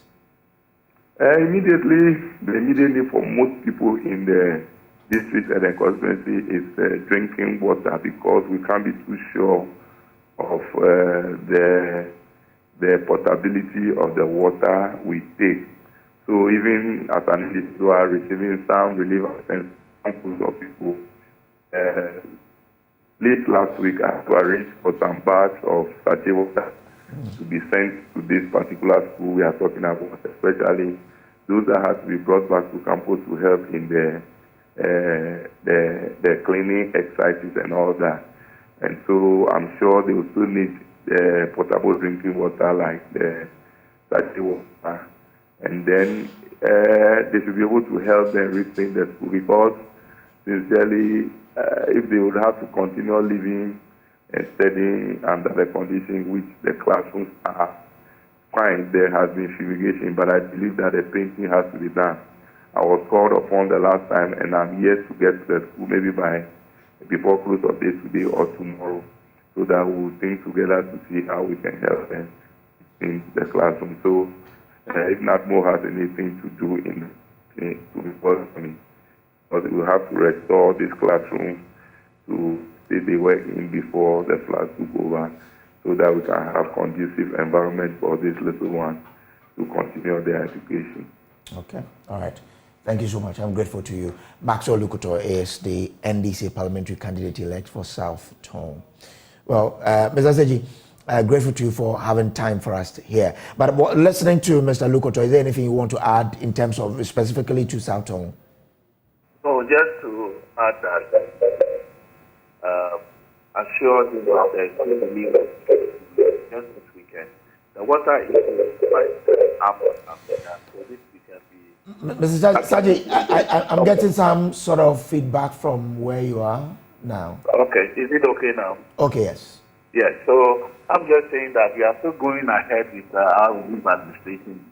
Water was a major issue, so we deployed quite a number of tankers to be helping with water and did a lot of distribution of sachet water. That is still ongoing. Even this weekend, we did at least about 2,000 sachet bags of water to South and those. So you should be rest assured that we are still continuing with relief administration. All right. So they will still be getting the water, right? Yes. Yes. All right. I'm grateful to you. Seji Saji Amedonu is Deputy Director General of the NATMO, the National Disaster Management Organization. There. You're still watching the AM show, and we're talking about the aftermath of the flooding of some part of the Volta region and Greater Accra region, as well as the Eastern region, from the spillage of the Akosombo Dam. We understand that some schools are reopened, and NATMO has given us confirmation that a lot of schools have reopened, and that in South Sudoku, all the schools are reopened except 1 or 11 schools. In South Central Town, all schools have reopened as well. All right, let's still stay on the subject and bring in Engineer Abdullahi Mahama to look at rebuilding the communities now that the water is receding. He is a road and building consultant. Engineer, good morning. Thanks for joining us. What must be the focus as we try to rebuild these communities after this very tough time? So let me say a very good morning to your cherished viewers. And I'll go ahead to go and borrow one of the statements that the Minister of Power or Energy, Mama Toko Kupempe, made at the floor of Parliament last week. The water levels, when they receive other information that they are getting some more water, there's likelihood of another spillage. And so I'm sure that the government or the people will not behave like ostriches. We will have to now be faced with reality that as at November, almost 10th of November, 11th of November, we are still receiving rain even in the capital to a certain level of precipitation. So you can imagine what is happening in the forest areas and then up there in the northern savanna areas. So in as much as we are faced with this, we should know that once we don't have control over the ozone layer or the climate change, we can just bear with, I mean, every Ghanaian understand that the pattern of the weather has changed drastically.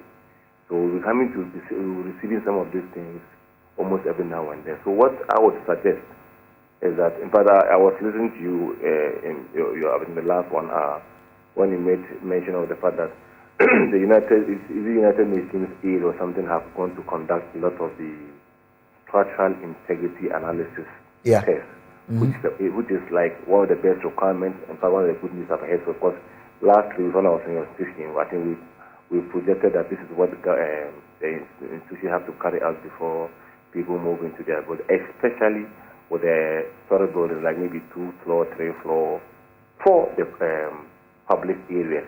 Domestic ones are also very important, but you know that the magnitude of disaster in a public area would always suffice that of a domestic house. So even though every life matters, first concentration has to go to where we have a lot of concentrated people: schools, churches, clinics, hospitals, or any event centers must be the first priority, where you have a lot of gatherings, and then we look at the domestic. Unfortunately, as I preempted the last time, most of the mud houses are already gone.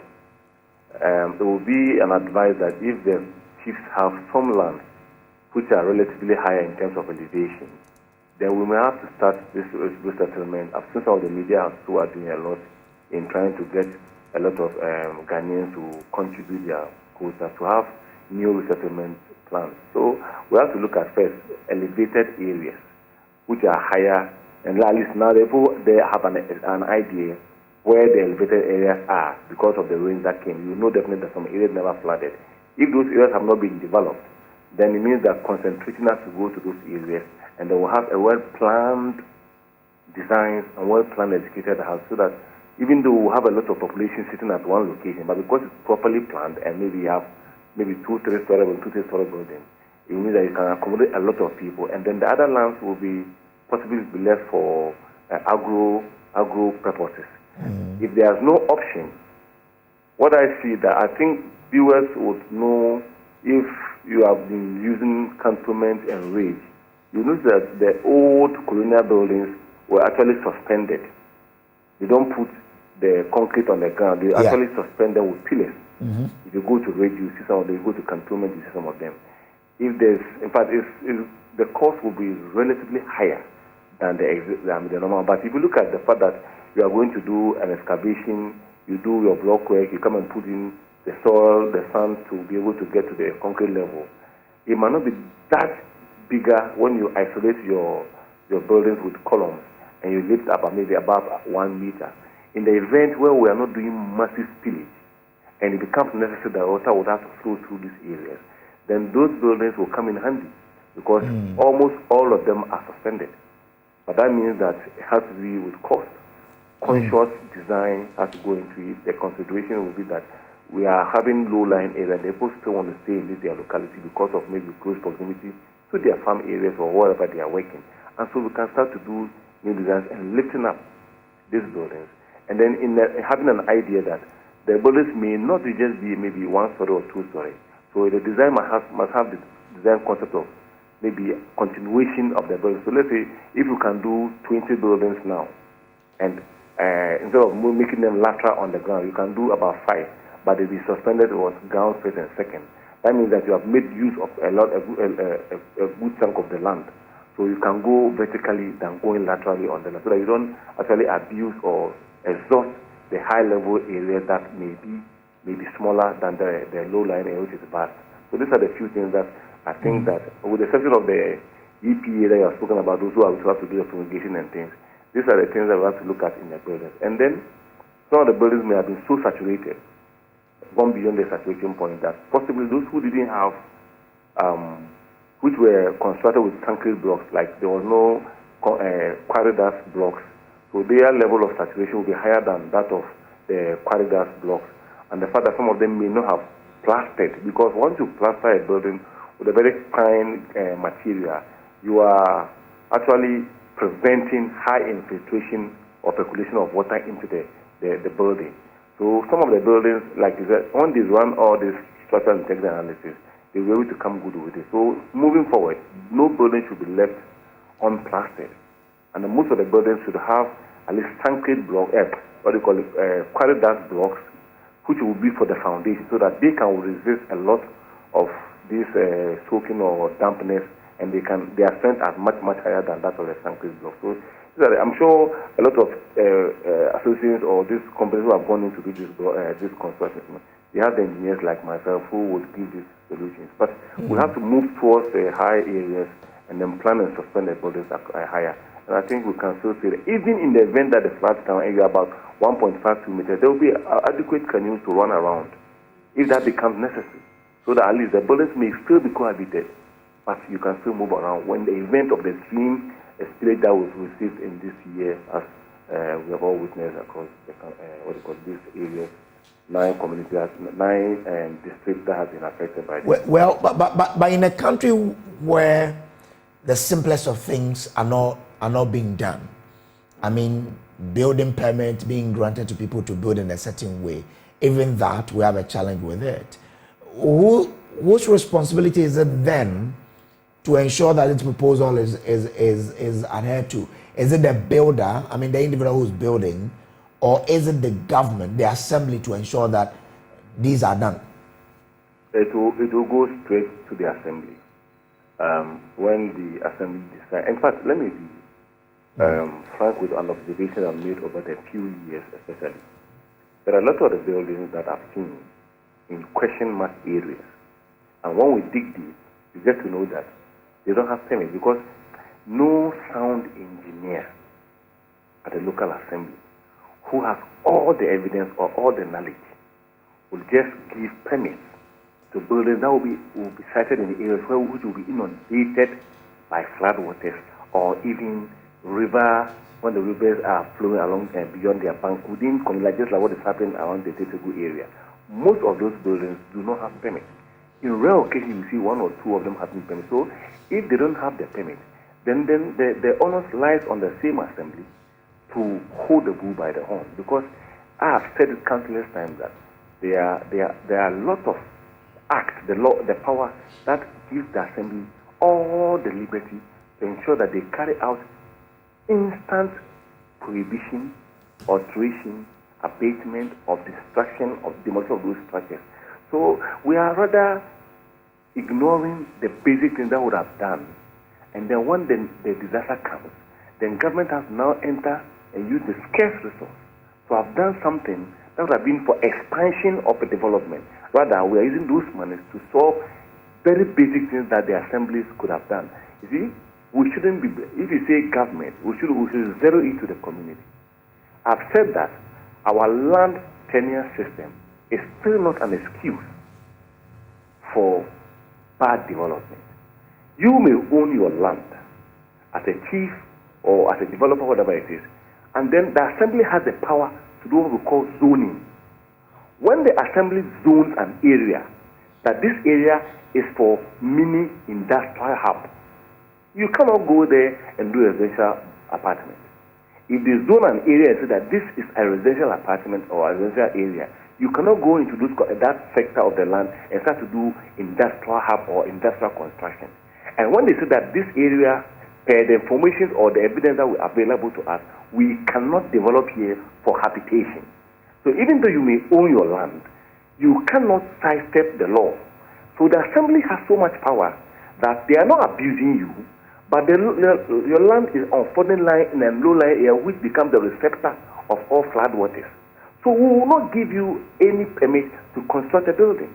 In the event where it becomes so critical that that person wants to carry the development in that way, either way, there are other options in the law, the act, that gives the developer that if you want to do your development here, then you have to do what we call flood control measures, as enshrined in the act. And these are all basic laws that are found at the shelf of the assembly. When you look at the Land Use and Special Plan of 2006, that 925, it's so powerful. And look at the National Board of Regulation, LIC interview, which has been amended to 6425, it's so explicit that if you have to develop that said land, we don't have a problem. But we will now give you a design that will take off all the water in that particular area, not to somebody's land, but to a reasonable discharge point. Once you're able to do that, and it will not affect any other person's development, whatever it is, you're allowed to construct your building. That means that you have met all the engineering criteria enshrined in the Act. And these are there. But the only thing is that, like you and I know, the assembly should lift the level high, and then they should have minimum interference from the politicians. The assembly should work to get us where we are supposed to be. I mean, these same laws also allow the assemblies to then decide not to give permit to someone to build in a certain locality. But we know how people are building in waterways and water views in our communities. Yes. Do you really trust that the assemblies can do this? I mean, if there's a record which you're looking at. Yes. There's what we have to do to ensure that we minimize the impact of flooding if ever it will happen again in future. Do you trust on the face of the record that in fact these assemblies can really do this work? If you listen to what I just said, I think the last statement I made was that if politicians would allow. No, I got that part, but are you saying that all of these people building in unauthorized places are influenced by politicians? No. So the assembly, we know the assembly to always come out with about 14 or 3. Yeah. Mostly they say they are under-resourced. If you have listened to this jingle almost all the time, the assembly will tell you that we are under-resourced to have, 1, vehicles that we can use to move to these areas which are fast developing. 2, we don't have fuel. And 3, we don't have a constituted task force. Okay. Because when they have to go and carry out in the law, the Act 121, that gives them the power to carry out instant prohibition or demolition of structure which are considered as nuisance in the environment. They need a task force. That task force has to be paid by the assembly. So that when they move to these areas, because they are well organized, not armed, they can move into these areas. And once they have been, the engineers have identified building A, building B, building C to be an obstacle to a flow of water or any other thing for that matter, they don't have permit, then they will invoke the clause in the contract and do the demolition. But if the assembly tells you that even the engineer or the worker doesn't have a vehicle to move around, he doesn't have a team to move if he has to go and do them, because some of the areas when you get there, you meet equal resistance. People have tags who are on their land 24/7, guiding them to do construction, even though they know they don't have permit. So the engineer at the assembly may not just go to these areas on his own. He has to ensure that he has all the adequate, infrastructure or facilities to aid him to move. And that will come from the assembly, that the DISEC or MUSEC or the internally generated funds, what allocation will be given to them. That's what I said, that if you have an assembly or MMDC who are focused, their attention will move towards that area, be able to resource those works departments, and they can carry out these preventions or prohibitions or alteration or demolition. Because the alteration means that if you go to the person's land and the structure is being constructed, you have to call the person to your assembly. Okay. If the person has not even been given permit, then the assembly will find the person, go through the process with the person, and possibly alter the design to fit the area where the construction is. That's why I use the word alteration, abatement, or carry out instant demolition. In the event where they feel like the building has to go in whatever way, that's when the prohibition comes in. In the instant where they feel like they can actually alter the design so that they can still meet their purpose, then they do the alteration. In the instant where they feel like they have to do the demolition because the building has already been started, then there is demolition. But the demolition would come with a force of resistance from the people. So the assembly has to be equipped to be able to meet the same measure of force that is coming from the opposition side to the construction of those said facilities. Okay, interesting. I think this is a good proposal. I hope that we can do it to ensure that we minimize the impact of flooding that should occur in the near future. Grateful to you for joining us here, Engineer Mahama. He is a building and road consultant. This is still the AM show on the Joy News channel. Now, over the weekend, there were some reports of the parts of the Kakum forest being given out for mining activities. I mean, it generated a lot of, debate on social media about whether or not part of the Kakum National Forest should be giving out for mining activities. We've been checking with the Minerals Commission to find out why that decision has been taken to lease out, some part of the Kakum National Forest. I have an update for you here on the show, so do stay with us. We will return after the break with more. And again, Joy News won big at the Wameka over the weekend. Two of our colleagues won some incredible awards there. We'll be sharing their stories here on the show for you, where Kwesi Deborah has been reporting on tech issues for us on Tech Thursday, and he was adjudged the best journalist for ICT and telecoms reporting, while Francisca Enchel, who report for Africa, I think Corruption Watch, also won the best investigative journalist. Now, they'll be telling us their story here on the show right after the break, and I'll give you an update as well on what's happening with respect to that news about some part of the Kakum forest being given out for mining activities. You would want to stay here with us here to get to know what we are picking from the Minerals Commission right after the break.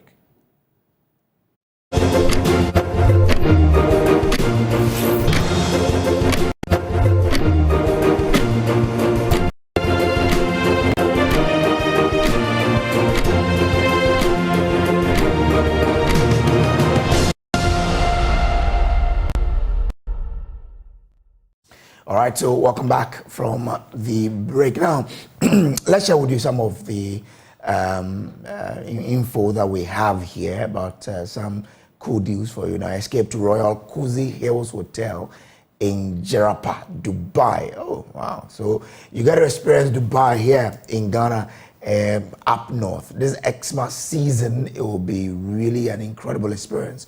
You've seen the rest. Now it's time to see the best. Take a break from work this Xmas and take a break from the south. The Royal Cozy Hills Hotel, Jerapa, Dubai, is a place to relax, rewind, and re-energize this Xmas holiday. It is away from the stress of the south. So look, too much noise down here. Go up there, serene, and enjoy nature in the north. Now this is what awaits you. Unforgettable safari experience, amazing array of wildlife, including lions, hippopotamus, zebras, ostriches, among many others, using our spacious and well-secured game tour vehicles and using squad bikes. Now, there's also water sports such as jet skiing, or they call it skiing, right? I think this is jet skiing, boat or canoe ride, among others. There's also various family games to keep you and your families excited every day. Great tourist attractions in Upper West region, including the Mushroom Rock, Slave Caves, and others. Escape from the south, escape to the north, escape to Royal Kuzi Hills Hotel, Jerapa, Dubai, for an unforgettable safari experience this Xmas season and beyond. Please call 0501 69 4280, 0501 69 4280, or 0248 84 4463, 0248 84 4463 for reservations or further enquiries now. That is what it is. Now you have to experience this, okay? So let's go there this Christmas and beyond. Again, prepare for an exhilarating experience at the Grand Fair of the 2023 EcoBank Joy News Habitat Fair. Join us at the Accra International Conference Center from Thursday, November 23rd to Sunday, November 26th, 2023, from 8 a.m. to 6 p.m. each day. Come engage with experts who would guide you through the home ownership process. The 2023 EcoBank Joy News Habitat Fair is more than an exhibition. It's the gateway to your dream home. What kind of home do you want to own? Come by and choose for yourself which of the available options, so that you can also be a homeowner soon. Now, the EcoBank Joy News Habitat Fair is in partnership with EcoBank, the Pan-African Bank, and powered by the planned city extension project from Cities and Habitats, Rent to Own, and sponsored by Elegant Homes and General Constructions Limited, where quality meets value. Global Lighting, your solution to quality lighting. Syntex Tank, air strong, air tough. Gold Key Properties, building prestige since 1997. Springfield Estate or Springfield Estates, where dreams are built. And Virtual Security, complete security solutions. DBS, your roof experts. Virtual InfoSec Africa, security solutions by design. Saint Gobain, making the world a better place. Clifton Homes, beautiful homes, wise investments. And the Kensington Heights, Airport City, Kumasi, by HDG Homes Limited. Those are our supporters there. Now, let me share with you the information we are picking from the Minerals Commission. The Minerals Commission has indeed released a statement in relation to what's happening, that particular news about the part of Kakum Forest being given out for mining activities. Now, the attention of the Minerals Commission has been drawn to publications on social media that some civil society organizations in the country have vehemently kicked against the attempt by a mining firm to mine in the Kakum National Park in the Central Region. According to CSOs, the move follows an application by the High Street Limited to the Minerals Commission for a license to mine in the Kakum National Forest. The Commission wishes to inform the CSOs and the public that the application by High Street Limited was rejected and therefore cannot be processed or considered whatsoever. The Commission wishes to assure the public that no mineral right, whether for prospecting or mining, shall, and that's the command, shall be considered or granted in the Kakum National Park. So let me repeat that again. The Commission wishes to assure the public that no mineral right, whether for prospecting or mining, shall be considered or granted in the Kakum National Park. That is signed by Martin Kweku AEC, Chief Executive Officer for the Minerals Commission. So that is by way of information there. Now, over the weekend, social media was awash with the, public outrage about this. They thought it was a decision. The public thought, all of us thought it was a decision. But now the clarification is that this was an application by a company called High Street Limited seeking to mine in the Kakum National Park. So the Minerals Commission is saying that nothing like that will happen. But then there are questions that need to, it says, consequently, the Commission has deleted the application from the online mining cadastre. So that is also something that the Commission has done. But why did the company apply for a mining license? Because we know that before you apply for the mining license, you have to apply for a prospecting license, isn't it? So has the company been engaging in anything like that? The Minerals Commission says no. But when you see something, you have to say something. So if you see anything, any activity in the Kakum National Park, you have to report it so that we know, so we can be checking these things.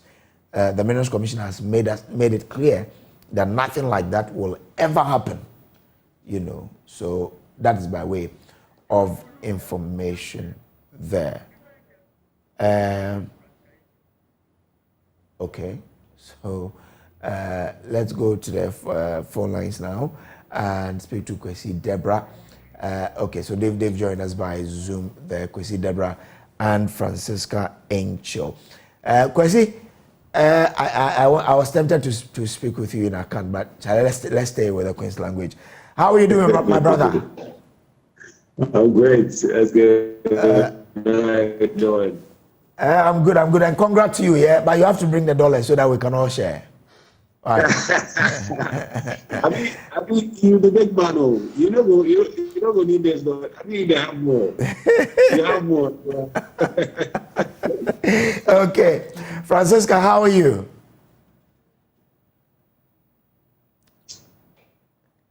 I'm good.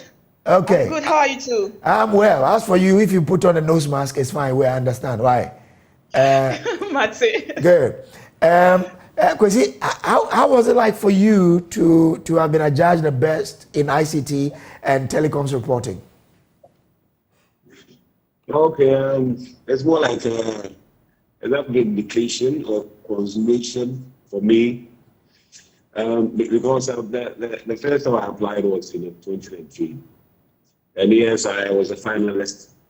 And in 2021, 2022, so 3 times, 2023, making the 4th. And so in all those instances, I couldn't take it. 2019, there was this Nigerian from ICR who took the award, and in 2022, Nigerian, Moses Sabah last year. So, and this time around, I met 2 Nigerians. So I was thinking, is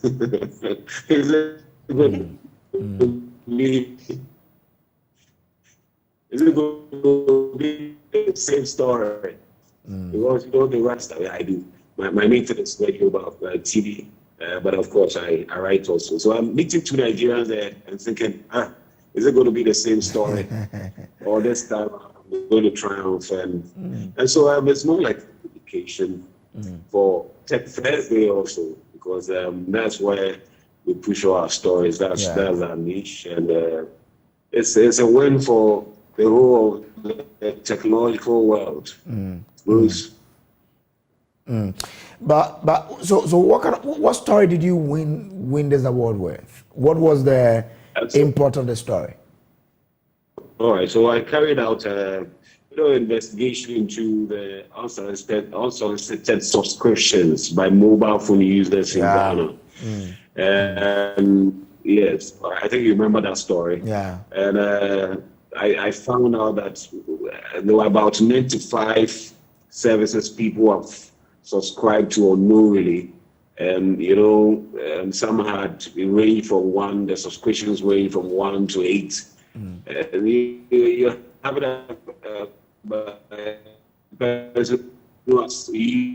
use a mobile phone for more than 10 years. Okay, because we might have to come back to you. Your network is quite unstable now, but we'll try to rectify it. Let me come to Francisca Encho. So, Encho, is this your first time of winning this award, or you've won it before? How was it like this time? Just as Deborah was saying, this is actually my first time. I had also applied for several years. I have actually lost count of how many years I've been applying. Okay. And last year, Deborah and I, who were finalists, it wasn't easy, but we didn't win. So this year we won together, and it was really fun to know that we won it together. So when you were in the finalist, and in the final list, and you've been there before, you haven't won it. Deborah said he met 2 Nigerians and was asking, hey, is it going to be the same thing? How was it for you? Who were you in there with? What was your thinking before you were announced as the winner? So truth be told, I actually didn't prepare a speech. I didn't prepare a speech because I didn't want to have expectations that wouldn't be met at the end of the day. And so because it happened last year, so the feeling was some way. Okay. And only for me to get to the award, and then it is announced that I actually didn't have anybody I was contending with in the investigative journalism category. I was just alone. Oh, okay. Yeah, so the moment they said that, I thought, oh my God, and I didn't prepare a speech. Oh, so you did an extempo, huh? Oh yeah, I just had to think of something, and I had already planned that in case I win, I was going to dedicate the award to my husband. So it was quite easy to put myself together and say something. It's good to hear that you are dedicating the award to your husband. It tells that husbands too sometimes. Because I'm a female and doing investigative journalism, which is very time consuming, and I'm a mother, and so a lot of the times I have responsibilities as a wife and as a mother, and he's been very tolerant with my unavailability and my overly dedication of time to the work, and he's been very, very supportive, and even. So I said it during the award that even during my documentary production where I spend nights outside my matrimonial home, he's fine with it. He checks on me. Sometimes he comes to join us during the production and all that. And that support, I think, has helped me a lot, because if I had a husband who didn't understand what I do for a living, I think that there would have been a lot of fights, and probably I wouldn't be focused on my work and winning these awards like I'm winning. So I had to dedicate it to him. Mister, wherever you are this morning, kudos to you for the role you play in Cho's life. Okay, so Francisca, how does this award, or what does it bring to your work as an investigator? It inspires me. When you keep working, you've done a good work, but then each award you win is like a confirmation that you are doing a good job, particularly when you know that the judges are internationally recognized, very well-esteemed judges. And so if your story is able to go through, there were over 800 entries from the whole of West Africa. And so if my story is able to go through the whole process and then is able to make it to the final 17 finalists and then eventually winning, it's a big deal. It makes me feel, okay, I'm doing a good job. I need to put in more effort, and I need to encourage the younger ones to also come up.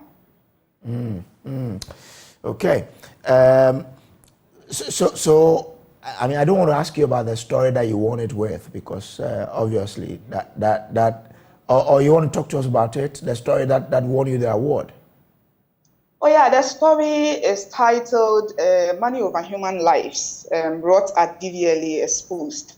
The story exposed how some staff of the DVLA offices across the country have been assisting driver's license applicants to bend the rules and get license even when they are not qualified to, because there are lined up processes and tests you are supposed to go through and pass. You need to go to a driving school and pass the driving school to approve that, yes, you are knowledgeable about driving enough to be given a license. You need to pass an eye test. You need to be able to write a computerized exam and pass. You need to go and pass a driving test. But then this investigation found that you could actually pay a DVLA staff, and the DVLA staff will help you get a license without fulfilling any of those requirements I just listed. Interesting. So I mean, with this award, it means that we're yet to see the best of Francisca Cho there. Definitely. There's more to come. We don't want to give hint of what's happening, but we know that there's a lot of work being done to ensure that the right things are done in society. But as an investigative journalist, when you produce a work and it doesn't get, or let's say for example this DVLA one, did it give you the desired result you set out to achieve when you did this work? Oh yeah, so we focus more on doing stories that will bring reforms into the society. And DVLA case is a classical case of the law being in existence, but then implementation becomes a problem, probably because there are weak checks and balances within the system, and then there are gaps that some staff have taken advantage of. And so the essence of the whole story was to expose some gaps in the system that technically need to be checked, and also for supervisors to be more vigilant in exactly what is happening. For instance, if somebody goes to get a driver's license and the person is able to sit in the exams hall and does not write the test, and the DVLA staff is writing the test on the person's behalf while there are CCTV cameras in the exams hall, this story exposes exactly how this is done. And this is for the authorities to see that, okay, there are weaknesses in our line of duty, so let's tighten it. And once the story came out, DVLA management acted really swiftly. They released a statement just hours after the release of the story, and subsequently brought out a lineup of activities that they intend to do. And one of the things is, as we speak, during the investigation, you could actually pay and you pass the eye test. Meanwhile, you are supposed to go through the eye test for them to determine whether you could drive with your own eyes unassisted, or you would need medical assistance to get maybe a driving aid, glasses or something. Yeah. And this investigation found that you could actually pay and you pass even when you have eye problem, which is a danger to everybody else on the road. Okay. And then once we finish doing the story, as we speak, the eye test is no more done at DVLE. It has now been handed over to eye test facilities, eye clinics across the country to run on behalf of DVLE, and so you get the certification right from the clinics to DVLE. And I think that is a good result. That is one important thing to save everybody's life on the street, because we all use the roads. And there were a lineup of activities that DVLE plans to do. They've done some and they are yet to do some of it. Moreover, DVLE also interdicted 4 staff. And we are hoping to get the report of whatever their committee found during their committee meeting. STC was also cited in the documentary for also doing some staff of the STC driving school, also practicing a similar thing there. And after the publication, they also acted really swiftly. The 2 staff we captured were interdicted, and later on, they were dismissed from the service. And so we can say that the essence of investigative journalism is to bring the ills of the society out. And it is good to know that the institutions are also being supportive by taking action immediately we release evidence of the wrongs within their institution. So yes, the essence of the story has been met. Interesting. Well, Francisca, I'm happy for you, and it's our prayer that you keep rising to really get to the level where you wish for yourself. Okay, all the best. Yeah. Thank you. All right. And I can't end this without giving acknowledgement to my bosses, the Corruption Watch management, Kojo Asante, Dr. Kojo Asante, William Nyakon, Zakaria Tanko. They are the gatekeepers of every story I bring out. They give me the resources. They make sure that when I bring it out, everything is clean.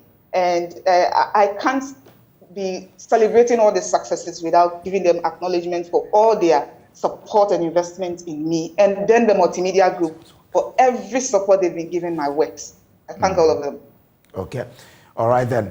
Thank you so much for joining us. So Francisca Hinchil there, she won Best Investigative Journalist at the Wameka 2023. Deborah. Yes. So, Bruce. Charlie. Yeah. So your line decided to play with us such that we won't see your beautiful face on TV. I'm just wondering. I'm thinking is that perhaps it's my area. The network is messing up. Or perhaps the work you did on the telecoms probably.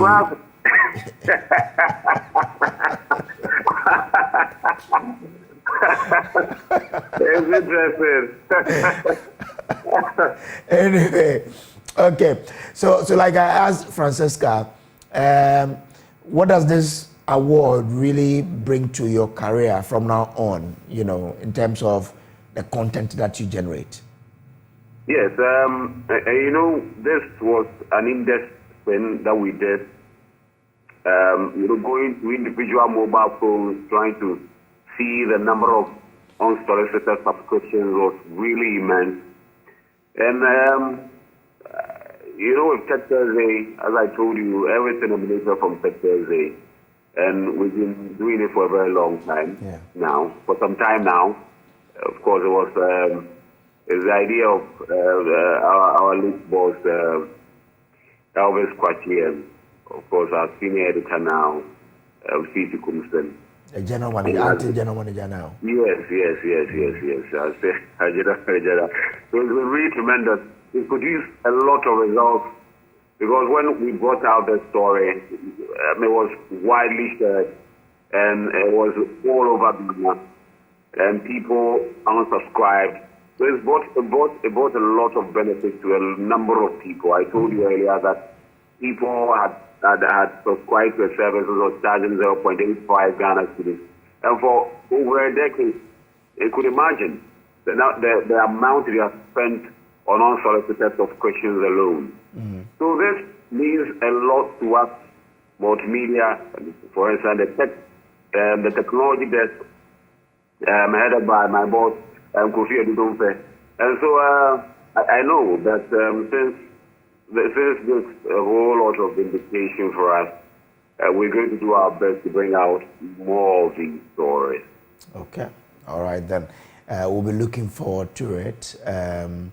But any people you'd want to appreciate on this journey, because I'm sure that you work with a team, and of course, this is coming because some people helped you to put the stories together. Oh, the first one goes to my two of my lead bosses, Elvis Kwashi and Said Ali Yakub, and to my present bosses, Kofi Adudumfe of the Love and FM Newsroom. Kofi has given us lots of room to operate, given us lots of support, lots of goodwill, and it's been tremendous for the Stay Newsroom. And of course, to Peter Kumsen has given us lots and lots of support. And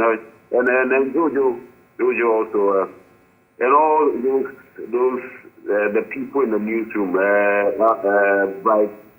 Bright, Anita, Valencia, all lot. Okay. I mean, they've all helped with these pieces that we do. Okay. And it's been a worthwhile journey. Okay. Yes.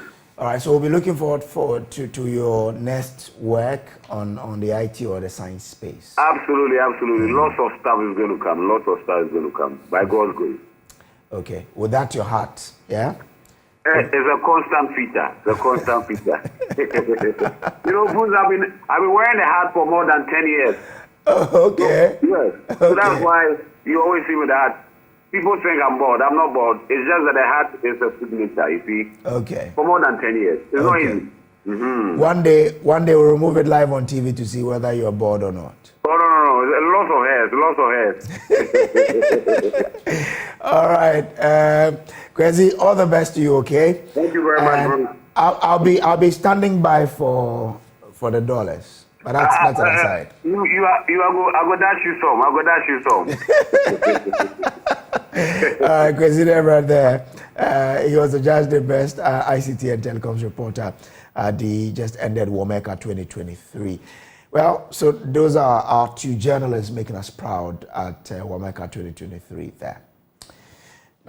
Join the Ministry of Education and NEIP for STEM Novation 2023, the year's biggest science event at the City Conference Center, University of Ghana, on November 14th and 15th from 9 a.m. to 5 p.m. Witness the top 24-second cycle schools compete in an innovation challenge. Experience a showcase of STEM project and be inspired by young minds solving tomorrow's problems today.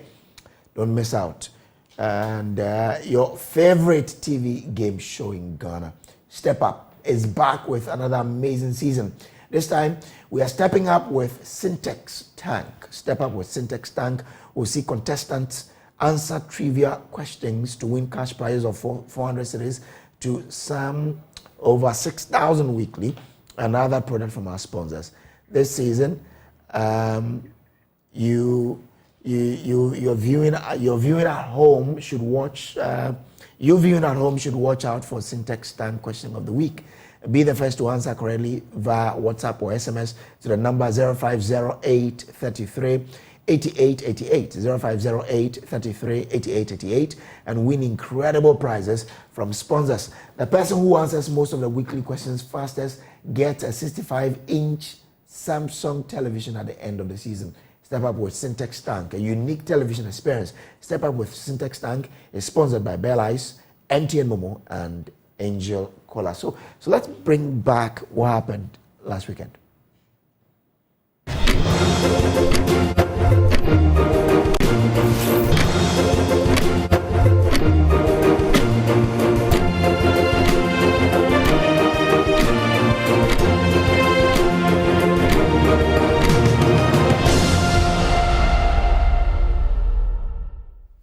All right. right, so welcome back.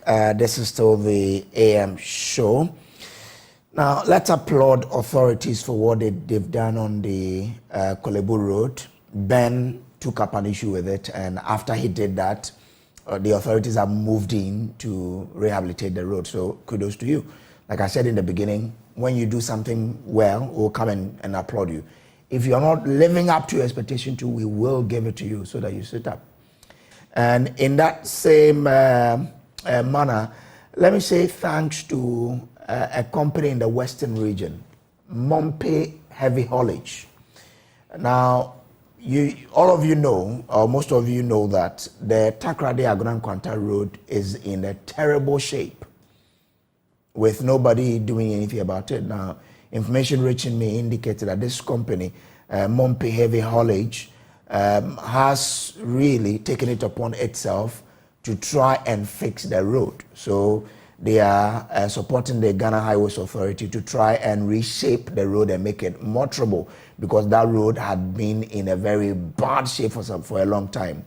But today, thanks to Mompe Heavy Haulage, the road is being fixed. The same company is suffering from dust pollution, allegedly from diamond cement. And that's why I wish the EPA will step in and ensure that they investigate to see how they could stop this dust pollution, because that's where the Agenda 111 Hospital for the Hunter West is being constructed. Mompe Heavy Haulage has complained over the years that their trucks are being damaged by dust pollution from diamond cement, yet nothing seemed to be happening. So, I mean, a company that is supporting this way to make the road motorable needs the support of the state. So EPA, if the EPA is listening, I know that the executive director is a very forward-looking man. Please, companies like Mompe need your help. The other time when I passed by, an oil company has to spend another money to construct tent to cover its pipes. Why? Should one company be affecting negatively another company like that? So please, move in there and help Mompe, because it is also helping the state to make the road motorable. Let's open the phone lines. Come in here and have your say on the issues that we've discussed. 0302211691. I'm sure you'll be interested in the Volta, what is happening in the Volta region at the aftermath of the Akosombo Dam Spillage, and also the Kakum National Park. Now, the clarity is that no mining license has been given, and in fact, the application has been deleted from the Minerals Commission's cadastra, so that nothing like that is there. So you can call us now and have your say on the issue. 0302211691.